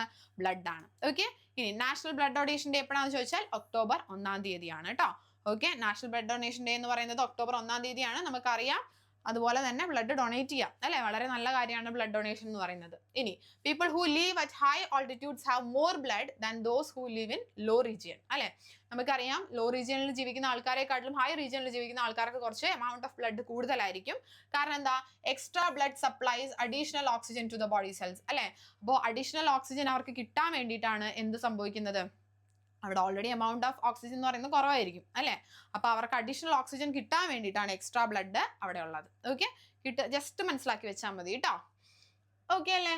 ഇനി അടുത്ത നോക്കിയാൽ നിങ്ങള് ബ്ലഡ് കോർപ്പസൽസ് അല്ലെ. ബ്ലഡ് കോർപ്പസൽസ് ഏതൊക്കെയുണ്ട്? RBC ഉണ്ട്. RBCയുടെ വേറെ പേരാണ് എന്ത്? എരിത്രോസൈറ്റ്സ് എന്ന് പറയും അല്ലെ. RBC is also known as erythrocytes. Okay, so RBC also known as erythrocytes. RBC എന്ന് പറയുന്നത് ബൈകോൺകേവ് ഡിസ്ക് ഷേപ്ഡ് ആണ്. ഓക്കെ, RBC എന്താണ്? ബൈകോൺകേവ് ഡിസ്ക് ഷേപ്പ് ആണ്.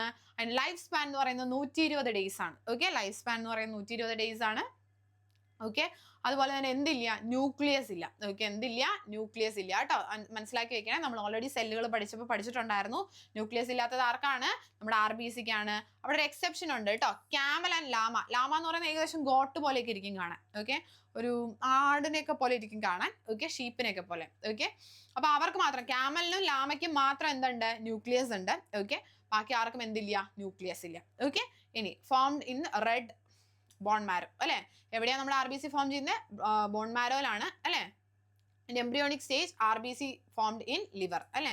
നമ്മൾ ഒരു എംബ്രിയോ സ്റ്റേജിൽ ഇരിക്കുന്ന സമയത്ത് RBC എവിടെയാണ് ഫോം ചെയ്യുന്നത്? ലിവറിലാണ് ഫോം ചെയ്യുന്നത്. ഓക്കെ, ഇനി destruction in liver and spleen അല്ലെ. നമ്മുടെ ലിവറിലും സ്പ്ലീനിലുമാണ് RBCയുടെ ഡിസ്ട്രക്ഷൻ നടക്കുന്നത്. ഓക്കെ, അപ്പോൾ ലാർജ് ബീൻ ഷേപ്ഡ് ഓർഗൻ ആണ് ഇത് സ്പ്ലീൻ എന്ന് പറയുന്നത്. ഓക്കെ, അപ്പോൾ ഗ്രേവ് ഓഫ് RBC അല്ലെങ്കിൽ ശവകുടീരം അല്ലെ. RBCയുടെ ശവകുടീരം അല്ലെങ്കിൽ ഗ്രേവ് എന്നറിയപ്പെടുന്നത് എവിടെയാണെന്ന് ചോദിക്കുകയാണെങ്കിൽ അത് സ്പ്ലീനിലാണ് കേട്ടോ. ഓക്കെ, ഇത്രയും കാര്യങ്ങൾ മനസ്സിലാക്കി വെക്കാം. അതെ, ഇവിടെ നോക്കുവാണെങ്കിൽ വൈറ്റ് ബ്ലഡ് സെൽസ് ഉണ്ട്, RBC ഉണ്ട് അല്ലെ, പ്ലേറ്റ്ലെറ്റ്സ് ഉണ്ട്. ഓക്കെ, എല്ലാവരും ഇവിടെ ഉണ്ട്. ജസ്റ്റ് വെറുതെ നോക്കുക. ഇനി ഓക്കെ, ഹീമോസൈറ്റോമീറ്റർ അല്ലെ. ഹീമോസൈറ്റോമീറ്റർ എന്താ? Instrument used to measure number of RBC അല്ലെ. എത്ര നമ്പർ ഓഫ് RBC ഉണ്ട് എന്ന് നമ്മൾ മെഷർ ചെയ്യാൻ വേണ്ടി യൂസ് ചെയ്യുന്നതാണ് ഇത് ഹീമോസൈറ്റോമീറ്റർ എന്ന് പറയുന്നത്. ഓക്കെ, കിട്ടുന്നുണ്ട്. Instrument used to measure number of RBC ആണ് ഹീമോസൈറ്റോമീറ്റർ. ഓക്കെ, ഇനി ഇറ്റ് കണ്ടെയ്ൻസ് ഹീമോഗ്ലോബിൻ അല്ലെ. നമുക്കറിയാം RBCയിലേക്കകത്ത് എന്തുണ്ടടാ? ഹീമോഗ്ലോബിൻ ഉണ്ട് അല്ലെ, നമുക്കറിയാം. ഇനി തലാസീമിയ അല്ലെ. തലാസീമിയ എന്ന് പറഞ്ഞാൽ എന്താ? Inherited disease unable to make haemoglobin. Okay, അതൊരു ഇൻഹെറിറ്റഡ് ആയിട്ട് വരുന്ന ഡിസീസ് ആണ്. ഓക്കെ, തലാസീമിയ എന്ന് പറയുന്നത്. അപ്പോൾ ആ കണ്ടീഷൻ എന്താ ചെയ്യുന്നത്? It is unable to make haemoglobin അല്ലെ. ആ കണ്ടീഷനിലുള്ള ആൾക്കാർക്ക് ഹീമോഗ്ലോബിൻ ഉണ്ടാക്കാൻ പറ്റില്ല. ഓക്കെ, ഇനി ഹീം എന്ന് പറയുന്നത് നമുക്കറിയാം അയൺ കോമ്പൗണ്ട് ആണ് അല്ലെ. അയൺ കോമ്പൗണ്ട്, ഈ ഹീം പാർട്ട് ഉള്ളത് കൊണ്ടാണ് ബ്ലഡ് എന്ത് ചെയ്യുന്നത്? Red colour ആയിട്ടിരിക്കുന്നത്. ഓക്കെ, അപ്പോൾ ഹിമോഗ്ലോബിനിലെ ഹീം കണ്ടന്റ് എന്ന് പറയുന്നത് അയൺ കോമ്പൗണ്ട് ആണ്. ഓക്കെ, അയൺ കോമ്പൗണ്ട് ഉള്ളത് കൊണ്ടാണ് നമ്മുടെ ബ്ലഡ് റെഡ് കളർ ആയിട്ട് ഇരിക്കുന്നത്. ഓക്കെ, ഇനി ഗ്ലോബിൻ എന്ന് പറയുന്നത് എന്താണ്? അതൊരു പ്രോട്ടീൻ കോമ്പൗണ്ട് ആണ് കേട്ടോ. അപ്പൊ ഹീമോഗ്ലോബിൻ എന്ന് പറയുന്ന അയൺ കോമ്പൗണ്ടും ഉണ്ട്, പ്രോട്ടീൻ കോമ്പൗണ്ടും ഉണ്ട്. ഓക്കെ, ഒരു RBC എന്ന് പറയുന്നത് 280 ഹീമോഗ്ലോബിൻ ആണ്. ഓക്കെ, ഇനി ഒരു ഹെൽത്തി ഇൻഡിവിജ്വലില് നമ്മൾ നോക്കുകയാണെങ്കിൽ ഒരു 12 to 16 gram per 100 ml of ബ്ലഡിൽ നമുക്ക് എന്ത് കാണാം? ഹീമോഗ്ലോബിൻ കാണാം. ഓക്കെ, 100 ml ബ്ലഡിൽ 12 to 16 gram എന്ത് കാണാം? ഹീമോഗ്ലോബിൻ കാണാം. ഓക്കെ, മനസ്സിലാക്കി വയ്ക്കുക. ഇനി ഹീമോഗ്ലോബിൻ ഏറ്റവും കൂടുതൽ ആരുടെ അടുത്താണ് ഉള്ളതെന്ന് ചോദിക്കുവാണെങ്കിൽ അത് ഫീറ്റസ് സ്റ്റേറ്റിലാണ് കേട്ടോ. നമ്മൾ ഫീറ്റസ് ആയിരിക്കുന്ന ആ ഒരു സ്റ്റേറ്റിലാണ് ഏറ്റവും കൂടുതൽ ഹീമോഗ്ലോബിൻ ഉണ്ടാവുക. ഓക്കെ, ഇനി എന്താ ഹീമോഗ്ലോബിന്റെ function? Carry oxygen from lung to all cell of the body and bring back carbon dioxide അല്ലെ. ഈ ഹീമോഗ്ലോബിൻ ആണ് എന്ത് ചെയ്യുന്നത്? എല്ലാ സ്ഥലത്തോട്ടും അല്ലെ, ലങ്സിൽ നിന്ന് എല്ലാ സ്ഥലത്തോട്ടും ഓക്സിജൻ ട്രാൻസ്പോർട്ട് ചെയ്യുന്നതും തിരിച്ചെന്ത് കൊണ്ടുവരുന്നത്? കാർബൺ ഡൈ ഓക്സൈഡ് തിരിച്ചു കൊണ്ടുവരുന്ന ഫംഗ്ഷൻ ഹീമോഗ്ലോബിന്റെ ആണ്. ഓക്കെ, അനീമിയ അല്ലെ. അനീമിയ എങ്ങനെ കോസ് ചെയ്യുന്നത്? Caused due to the deficiency of haemoglobin. നമുക്കറിയാം ഹീമോഗ്ലോബിൻ കുറഞ്ഞാൽ നമുക്ക് എന്തുണ്ടാവാനുള്ള സാധ്യതയുണ്ട്? അനീമിയ ഉണ്ടാവാനുള്ള സാധ്യതയുണ്ട്. ഓക്കെ, കിട്ടിയോ? അപ്പൊ എന്ത് ചെയ്യണം? ഇത്രയും കാര്യങ്ങൾ നന്നായിട്ട് പഠിച്ചു വെക്കണം. ഓക്കെ, ഇതൊക്കെ ഇങ്ങനെ കുറച്ച് സ്റ്റാറ്റിക് ആയിട്ടുള്ള ഏരിയാസ് ആണ്. അപ്പൊ എന്ത് ചെയ്യുക? ഇങ്ങനെ തന്നെ പഠിച്ചു വെക്കാം. ഓക്കെ, ഇനി അടുത്ത നോക്കിയേ. നോർമൽ കണ്ടീഷൻ നമ്മൾ നോക്കുന്ന സമയത്ത് ഇങ്ങനെയാണ്. റെഡ് ബ്ലഡ് സെൽസും വൈറ്റ് ബ്ലഡ് സെൽസും ഇങ്ങനെയായിരിക്കും ഉണ്ടാവുക. ഓക്കെ, അനീമിക് സ്റ്റേറ്റ് ആവുന്ന സമയത്ത് അങ്ങനെയാവും. ഓക്കെ, ഭയങ്കരമായിട്ട് കുറഞ്ഞു പോകും. ഓക്കെ, ഇനി WBC അല്ലെങ്കിൽ ലൂക്കോസൈറ്റ്സ് അല്ലെ. WBC അല്ലെങ്കിൽ ലൂക്കോസൈറ്റ്സ് എന്ന് പറയുന്നത് സോൾജേഴ്സ് ഓഫ് ദ ഹ്യൂമൻ ബോഡിയാണ് അല്ലെ. നമുക്കറിയാം സോൾജറിന്റെ ഫംഗ്ഷൻ എന്താ? നമുക്ക് എന്തെങ്കിലും ഒരു പ്രശ്നം വരുന്ന സമയത്ത് ആദ്യം വരുന്നത് ആരായിരിക്കും? സോൾജേഴ്സ് ആയിരിക്കും അല്ലെ. നമുക്കറിയാം സോൾജേഴ്സ് അത്ര ഇമ്പോർട്ടന്റ് ആണ് അല്ലെ. നമ്മുടെ നാടിന് എന്തെങ്കിലും പ്രശ്നം വരുന്ന സമയത്ത് ആദ്യം ഓടി എത്തുന്നത് ആരായിരിക്കും? സോൾജേഴ്സ്, അല്ലെങ്കിൽ ആദ്യം വർക്ക് ചെയ്യുന്ന സോൾജേഴ്സ് ആയിരിക്കും അല്ലെ. അതുപോലെ തന്നെയാണ് നമ്മുടെ ബോഡിക്ക് എന്തെങ്കിലും പ്രശ്നം വരുന്ന സമയത്ത് ആദ്യം ഓടി വരുന്ന ആൾക്കാരാണ് ആര്? WBC എന്ന് പറയുന്നത് അല്ലെങ്കിൽ ലൂക്കോസൈറ്റ്സ് എന്ന് പറയുന്നത്. ഓക്കെ, ഇവരുടെ ഷേപ്പ് എന്ന് പറയുന്നത് സിമിലർ ടു അമീബ. ഒരു അമീബയ്ക്കൊക്കെ ഉള്ള ഷേപ്പിനനുസരിച്ചായിരിക്കും ഇവരെ കാണാനുണ്ടാവുക. ഓക്കെ, ഇനി part of bodies immune system അല്ലെ. ഓടി വരുന്നു എന്ന് പറയുമ്പോൾ തന്നെ നമുക്ക് മനസ്സിലാവും നമ്മുടെ ഇമ്മ്യൂൺ സിസ്റ്റത്തിന്റെ പാർട്ടാണ് ആര്? WBC എന്ന് പറയുന്നത്. ഓക്കെ, ഫാദർ ഓഫ് ഇമ്മ്യൂണോളജി നമുക്കറിയാം എഡ്വാർഡ് ജെന്നർ ആണ് കേട്ടോ. ഓക്കെ, എഡ്വാർഡ് ജെന്നർ ആണ് ഫാദർ ഓഫ് ഇമ്മ്യൂണോളജി എന്ന് പറയുന്നത്. ഇനി എന്താ ചെയ്യുന്നേ? Attack infection agents and foreign substances അല്ലെ. നമ്മുടെ ബോഡിയിലോട്ട് വന്ന ഇൻഫെക്ഷനെ അല്ലെങ്കിൽ ഫോറിൻ സബ്സ്റ്റൻസിനെ ഒക്കെ അറ്റാക്ക് ചെയ്ത് ചെറുത്ത് നിൽക്കാൻ വേണ്ടി നിൽക്കുന്ന ആളുകളാണ് ആര്? WBC എന്ന് പറയുന്നത് അല്ലെ. നമ്മുടെ ബോഡിയിലോട്ട് ആര് കയറിയാലും ഓടി വന്നവരെ തടഞ്ഞോളും ആര്? WBC. ഓക്കെ, ഇനി ratio of WBC to RBC എന്ന് പറയുന്നത് 1:600 ആണ് കേട്ടോ. ഓക്കെ, അതായത് 600 RBCക്ക് ഒരു WBC എന്നുള്ള കണക്കിലാണ് ഉള്ളത്. ഓക്കെ, അപ്പൊ നമുക്കറിയാം ഇപ്പോൾ എയ്ഡ്സ് ഒക്കെ വരുന്ന ആൾക്കാർ അല്ലെ, HIV ഒക്കെ ബാധിച്ച് അല്ലെങ്കിൽ എയ്ഡ്സ് വന്ന ആൾക്കാരുടെ പ്രശ്നം എന്താന്ന് വെച്ച് കഴിഞ്ഞാൽ അവർക്ക് ആദ്യം ഡിസ്ട്രക്ഷൻ നടക്കുന്നത് WBC ആണ് അല്ലെ. അതുകൊണ്ടാണ് അവർക്ക് എന്ത് പ്രശ്നം വരുന്നത്? എന്തെങ്കിലും ചെറിയൊരു പനി വരുന്ന സമയത്ത് അല്ലെ അവർക്ക് ഭയങ്കരമായിട്ട് എഫക്റ്റ് ചെയ്യും അല്ലെ. അല്ലെങ്കിൽ ചെറിയ പനിയൊക്കെ വന്നാൽ തന്നെ മരണപ്പെട്ടു പോകാനുള്ള സാധ്യതകൾ കൂടുതലാണ്. ഓക്കെ, കാരണം എന്താ? അവർക്ക് WBC ഇല്ല. WBCയിലാണ് ആദ്യം ഡിസ്ട്രക്ഷൻ നടക്കുന്നത്. ഓക്കെ, അപ്പോൾ അവരുടെ ഇമ്മ്യൂൺ സിസ്റ്റം തന്നെ താറുമാറാവുകയാണ്. ഓക്കെ, മനസ്സിലാക്കി വെക്കുക കേട്ടോ. ഇനി നമുക്കറിയാം WBCയിൽ ആരൊക്കെ ഉണ്ട്? ന്യൂട്രോഫിൽസ് ഉണ്ട് അല്ലെ, kill bacteria, fungi and foreign debris. Okay, monocytes ഉണ്ട്, ക്ലീൻ അപ്പ് ഡാമേജ്ഡ് സെൽസ് അല്ലെ. എസ്നോഫിൽസ് ഉണ്ട്, kills parasite, cancer cells and involve in allergic responses. Okay, അതേപോലെ ലിംഫോസൈറ്റ്സ് ഉണ്ട്, help fight viruses and make antibodies. Okay, basophils ഉണ്ട്, involve in allergic responses. Okay, അപ്പോൾ ഇത്രയും ആൾക്കാർ നമ്മൾ WBCയുടെ കൂടെ ഉണ്ട്. ജസ്റ്റ് ഇത്രയും കാര്യങ്ങൾ മനസ്സിലാക്കി വെക്കുക കേട്ടോ. ഓക്കെ, ഇനി WBC അല്ലെങ്കിൽ ലൂക്കോസൈറ്റ്സിന്റെ ബാക്കി കുറച്ച് കാര്യങ്ങൾ പഠിക്കുവാണെങ്കിൽ നമുക്കറിയാം it is formed in bone marrow, lymph node, sometimes in liver and spleen. Okay, എവിടേക്കാണ് പുള്ളി ഫോം ചെയ്യുന്നത് നോക്കിയാൽ നിങ്ങൾ? It forms in bone marrow, lymph nodes, sometimes in liver and spleen അല്ലെ. ലൈഫ് സ്പാൻ എന്ന് പറയുന്നത് ഏകദേശം 13 to 20 days ആണ്. 13 to 20 days ആണ്. അവിടെയാണെങ്കിൽ ഏകദേശം 120 daysന്റെ ഒക്കെ അടുത്ത് വന്നല്ലേ. അപ്പോൾ ചില സമയത്തെ നിങ്ങൾ എപ്പോഴും ശ്രദ്ധിക്കണം, WBC ആണെങ്കിലും RBC ആണെങ്കിലും ചിലപ്പോൾ നമുക്ക് എക്സാമിനൊക്കെ വരുന്ന സമയത്ത് ഇപ്പോൾ ഇവിടെ നമ്മൾ 13 to 20 days പഠിച്ചു. ഓക്കെ, ചിലപ്പോൾ ആ സമയത്ത് 14 to 20 days ആയിരിക്കാം, 15 to 20 days ആയിരിക്കാം. ഓക്കെ, അപ്പോൾ നമ്മൾ പഠിച്ച ആ റേഞ്ച് എത്രയാണെന്ന് നോക്കിയിട്ട് ആൻസർ ചെയ്യണം കേട്ടോ. ഓക്കെ, എപ്പോഴും അങ്ങനെ ഒരു പ്രശ്നം വരാൻ സാധ്യതയുണ്ട്. ചിലപ്പോൾ ആ റേഞ്ച് ഇപ്പോൾ നമ്മൾ ഹാർട്ടിന്റെ വെയിറ്റ് പഠിച്ചപ്പോൾ അല്ലെങ്കിൽ നമ്മളിപ്പോൾ RBC പഠിക്കുമ്പോൾ WBC പഠിക്കുമ്പോൾ ഈ റേഞ്ചിൽ ഏതാണോ വരുന്നത് അതാണ് നമ്മുടെ ആൻസർ. ഓക്കെ, അപ്പോൾ നമ്മൾ എന്ത് ചെയ്യുക? എപ്പോഴും റേഞ്ച് പഠിച്ചു വെക്കുക. ഓക്കെ, ചെറിയ ചെറിയ വ്യത്യാസങ്ങൾ ഉണ്ടാവാൻ സാധ്യതകൾ ഏറെയാണ്. ഓക്കെ, കിട്ടിയെന്ന് വിചാരിക്കുന്നു. ഇനി ന്യൂക്ലിയസ് പ്രസന്റ് ആണ് അല്ലേ. നമുക്കറിയാം നമ്മുടെ WBC എന്ന് പറയുന്നതിൽ RBCയിൽ ന്യൂക്ലിയസ് ഉണ്ടായിരുന്നില്ല. എക്സെപ്ഷൻ പറഞ്ഞു, ക്യാമലിലും ലാമയിലും മാത്രമേ എന്തുണ്ടായിരുന്നുള്ളൂ? ന്യൂക്ലിയസ് ഉണ്ടായിരുന്നുള്ളൂ എന്ന് പറഞ്ഞു. ഓക്കെ, ഇവിടെ എങ്ങനെയാണ്? ഇവിടെ WBCയിൽ ന്യൂക്ലിയസ് ഉണ്ട്. ഓക്കെ, ഇനി നമുക്കറിയാം ഏതൊക്കെ അസുഖങ്ങളാണ് ചോദിക്കുകയാണെങ്കിൽ ല്യൂക്കോപെനിയ അല്ലെ, അബ്നോർമൽ ഡിക്രീസ് ഇൻ WBC അല്ലെ. അതുപോലെ തന്നെ leukaemia, over production of WBC അല്ലെ. ലുക്കീമിയൊക്കെ നമുക്ക് ഇഷ്ടം പോലെ കേട്ട് കാണും. ഓക്കെ, അപ്പോൾ ലുക്കീമിയും അതുപോലെ തന്നെ ല്യൂക്കോപെനിയും. ഓക്കെ, ഇത് രണ്ടുമാണ് ഇമ്പോർട്ടൻ്റ് ആയിട്ട് വരുന്ന അസുഖങ്ങൾ എന്ന് പറയുന്നത്. ഓക്കെ, അവിടെ ഏറ്റവും ഇമ്പോർട്ടൻ്റ് ആയിട്ട് നമ്മൾ പഠിച്ച അസുഖം ഏതാ? അത് അനീമിയ ആയിരുന്നു കേട്ടോ. ഓക്കെ, അപ്പോൾ ഇത്രയും കാര്യങ്ങൾ നോക്കി വയ്ക്കാം. ഇനി പ്ലേറ്റ്ലെറ്റ്സ്. ഓക്കെ, പ്ലേറ്റ്ലെറ്റ്സിന് നമ്മൾ വേറെ പേരാണ് എന്ത്? ത്രോംബോസൈറ്റ്സ് എന്ന് പറയും. Okay, platelets also known as thrombocytes. Okay, ഇനി ഫംഗ്ഷൻ എന്താ നോക്കിയേ? Helps in blood clotting. എന്തിന് ഹെൽപ്പ് ചെയ്യൂടാ? ബ്ലഡ് ക്ലോട്ടിങ്ങിന് ഹെൽപ്പ് ചെയ്യും. Okay, it helps in blood clotting അല്ലെങ്കിൽ coagulation of blood. Okay, coagulation of blood അല്ലെങ്കിൽ ബ്ലഡ് ക്ലോട്ടിങ്ങിന് ഹെൽപ്പ് ചെയ്യും. സെയിം ന്യൂക്ലിയസ് ഇല്ല കേട്ടോ. Okay, formed in bone marrow. Okay, dies in spleen. ഞാൻ കൗണ്ട് എടുത്ത് പറയാത്തത് നിങ്ങൾ ജസ്റ്റ് നോക്കിയാൽ മതി എന്ന് വിചാരിച്ചിട്ടാണ്. എനിക്ക് ഓർമ്മയുണ്ട്, ഞാൻ എവിടെയും കൗണ്ട് പറഞ്ഞിട്ടില്ല. നിങ്ങൾ ജസ്റ്റ് നോക്കി വെച്ചാൽ മതി കേട്ടോ കൗണ്ട്. ഓക്കെ, അതിനുവേണ്ടി ഞാനിങ്ങനെ പറയാണ്ട് വിട്ടുപോയതാണ് കേട്ടോ. ഇനി ലൈഫ് സ്പാൻ എന്ന് പറയുന്നത് 8 to 9 days ആണ്. ശ്രദ്ധിക്കുക, 7 to 9 തന്നാലോ അല്ലെങ്കിൽ 6 to 9 അല്ലെങ്കിൽ 6 to 8 അല്ലെങ്കിൽ അങ്ങനെയൊക്കെ തന്നാലും എന്താണ്, ഇത് തന്നെയാണ് കേട്ടോ. അപ്പൊ റേഞ്ച് നോക്കിയിട്ട് ആൻസർ ചെയ്യണം. നമുക്കറിയാം പ്ലേറ്റ്ലെറ്റ്സ് എപ്പോഴാണ് കുറഞ്ഞു പോകുന്നത്, ഡെങ്കു ഫീവർ അല്ലേ, ഡെങ്കു വന്ന ആൾക്കാർക്ക് അറിയാം നമ്മൾ ഡേ ബൈ ഡേ നോക്കുന്ന സമയത്ത് എന്തായിരിക്കും, പ്ലേറ്റ്ലെറ്റ്സ് ഇങ്ങനെ കുറഞ്ഞു വരും അല്ലേ. അപ്പൊ ഡെങ്കു ഫീവർ സമയത്താണ് എന്ത് വരുന്നത്, പ്ലേറ്റ്ലെറ്റ്സ് കുറഞ്ഞു വരുന്നത് കേട്ടോ, അറിഞ്ഞിരിക്കണേ. ഓക്കെ, അപ്പൊ ഇത്രയും കാര്യങ്ങൾ നന്നായിട്ട് പഠിച്ചു വയ്ക്കാം. ഇനി അടുത്തത് പ്ലാസ്മ അല്ലെ. പ്ലാസ്മ നമുക്കറിയാം, നമ്മൾ ഇത്രയും നേരം പഠിച്ച WBC എന്ന് പറയുന്നത്, നമ്മൾ ഇത്രയും നേരം പഠിച്ച നമ്മുടെ ബ്ലഡ് കോപ്പർ എന്ന് പറയുന്നത് വെറും ബ്ലഡിന്റെ 40% ഉള്ളൂ. ഓക്കെ, ബ്ലഡ് നമ്മൾ മൊത്തത്തിൽ എടുക്കുവാണെങ്കിൽ രണ്ടായിട്ട് ഡിവൈഡ് ചെയ്യാം. ഓക്കെ, ബ്ലഡ് കോപ്പർ സെൽസ് ഞാൻ BC എഴുതണുള്ളൂ. Okay, and plasma. Okay, blood corpuscles എന്ന് പറയുന്നത് ബ്ലഡിന്റെ 40% മാത്രമാണ്, ബാക്കി 60% എന്താണ്, പ്ലാസ്മയാണ് കേട്ടോ, അറിഞ്ഞിരിക്കണേ. ഓക്കെ, ബ്ലഡിന്റെ 40% ബ്ലഡ് കോപ്പർ സെൽസ് ഉള്ളൂ, ബാക്കി 60% എന്താണ്, പ്ലാസ്മയാണ്. ഓക്കെ, ഇനി നമുക്കറിയാം liquid part of the body blood അല്ലെ, ബ്ലഡിന്റെ ലിക്വിഡ് പാർട്ടാണ് ഏത്, പ്ലാസ്മ എന്ന് പറയുന്നത്. ആകെ ഈ പറയുന്ന പോലെ 60% ആണല്ലേ, 60% പ്ലാസ്മ.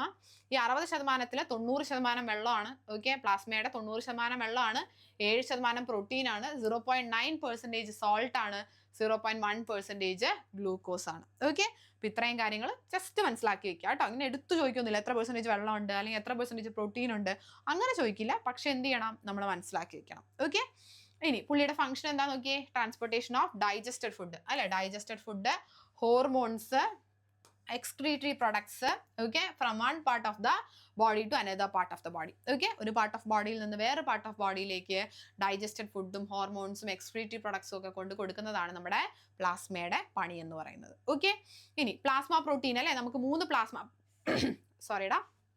നമുക്ക് 3 പ്ലാസ്മ പ്രോട്ടീൻസ് ആണുള്ളത്. ആൽബുമിൻ ഉണ്ട്, ഗ്ലോബുലിൻ ഉണ്ട്, അതുപോലെ തന്നെ ഫൈബ്രിനോജൻ ഉണ്ട്. ഓക്കെ, ലിവർ ആണ് ഇവരെ പ്രൊഡ്യൂസ് ചെയ്യുന്നത്.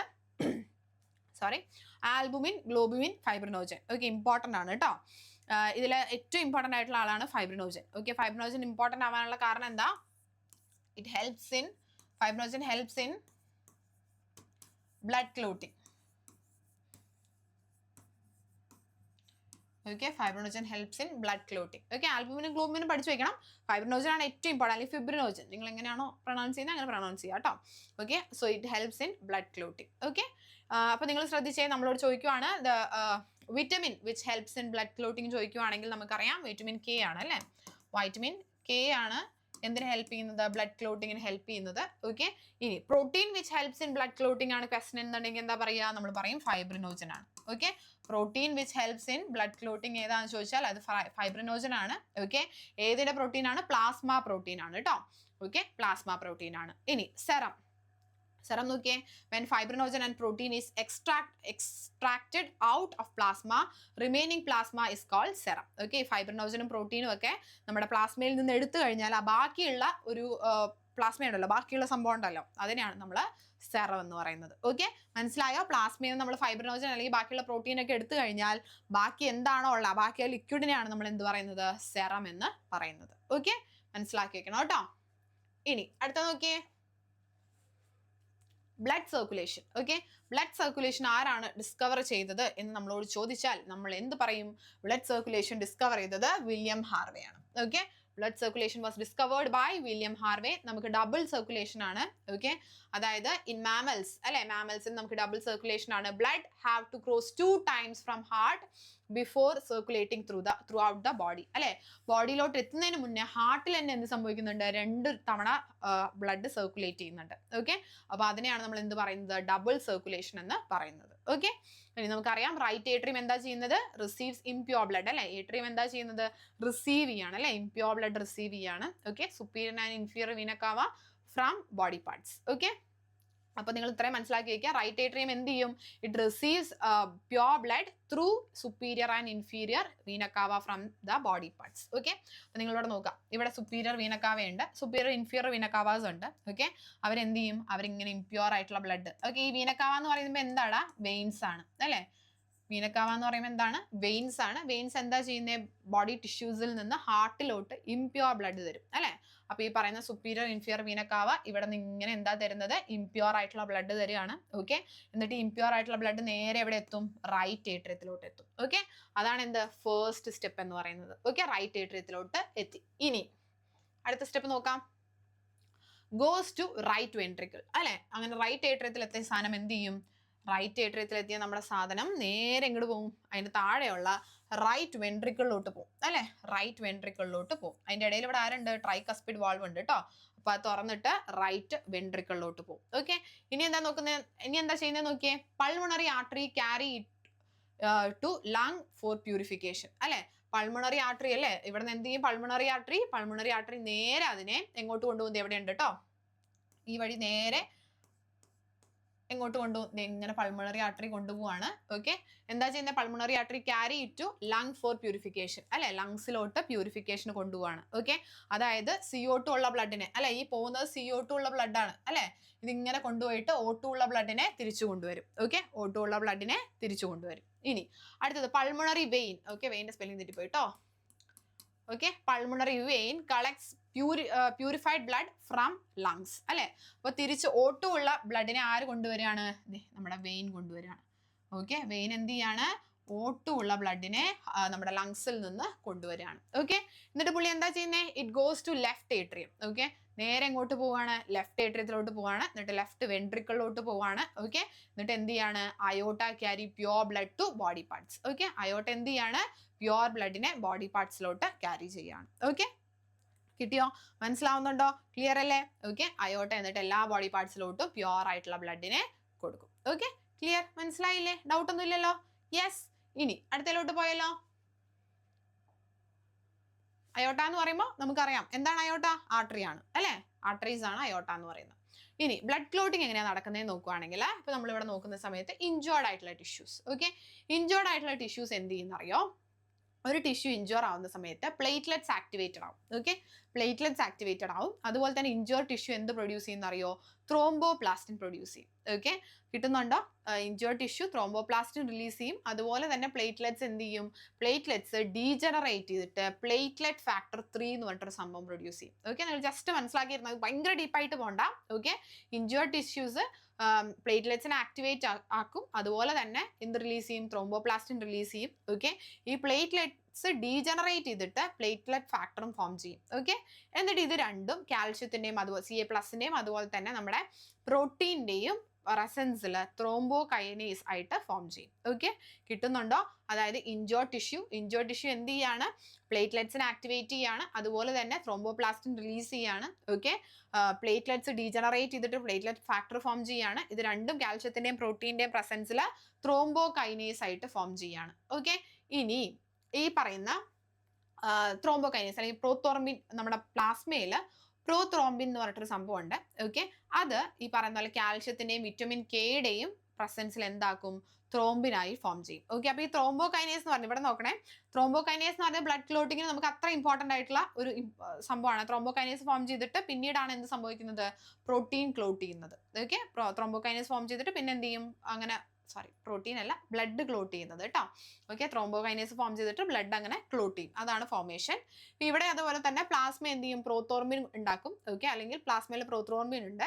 ഓക്കെ, അത് ഈ പറയുന്ന പോലെ കാൽഷ്യത്തിന്റെയും വിറ്റമിൻ കെയുടെയും പ്രസൻസിൽ ത്രോംബിനായിട്ട് ഫോം ചെയ്യും. ഓക്കെ, ഇനി അതേപോലെ തന്നെ ഫൈബ്രിനോജൻ ഈ ത്രോംബിനായിട്ട് ഫോം ചെയ്തില്ലേ. ഓക്കെ, ഈ ത്രോംബിൻ എന്ത് ചെയ്യുന്ന പറഞ്ഞാൽ ഫൈബ്രിനോജനിൽ ത്രോംബിൻ ആക്ട് ചെയ്തിട്ട് ഫൈബ്രിൻ ഫൈബേഴ്സ് ഫോം ചെയ്യും. ഓക്കെ, ഈ ഫൈബ്രിൻ ഫൈബേഴ്സും പ്ലേറ്റ്ലെറ്റ്സും RBCസും ഒക്കെ കൂടെ ആക്ട് ചെയ്തിട്ട് ബ്ലഡ് ക്ലോട്ട് ചെയ്യും. ഓക്കെ, അപ്പൊ ഇത്രയും കാര്യങ്ങൾ എന്ത് ചെയ്യണം, മനസ്സിലാക്കി വെക്കണം. ഓക്കെ, ക്ലിയർ അല്ലേ, കിട്ടിയോ. അപ്പൊ പ്ലാസ്മയിൽ പ്രോത്രോംബിൻ എന്ത് ചെയ്യാണ്, കാൽഷ്യത്തിന്റെയും അതുപോലെ തന്നെ വിറ്റമിൻ കെയുടെയും പ്രസൻസിൽ ത്രോംബിൻ ആവുകയാണ്.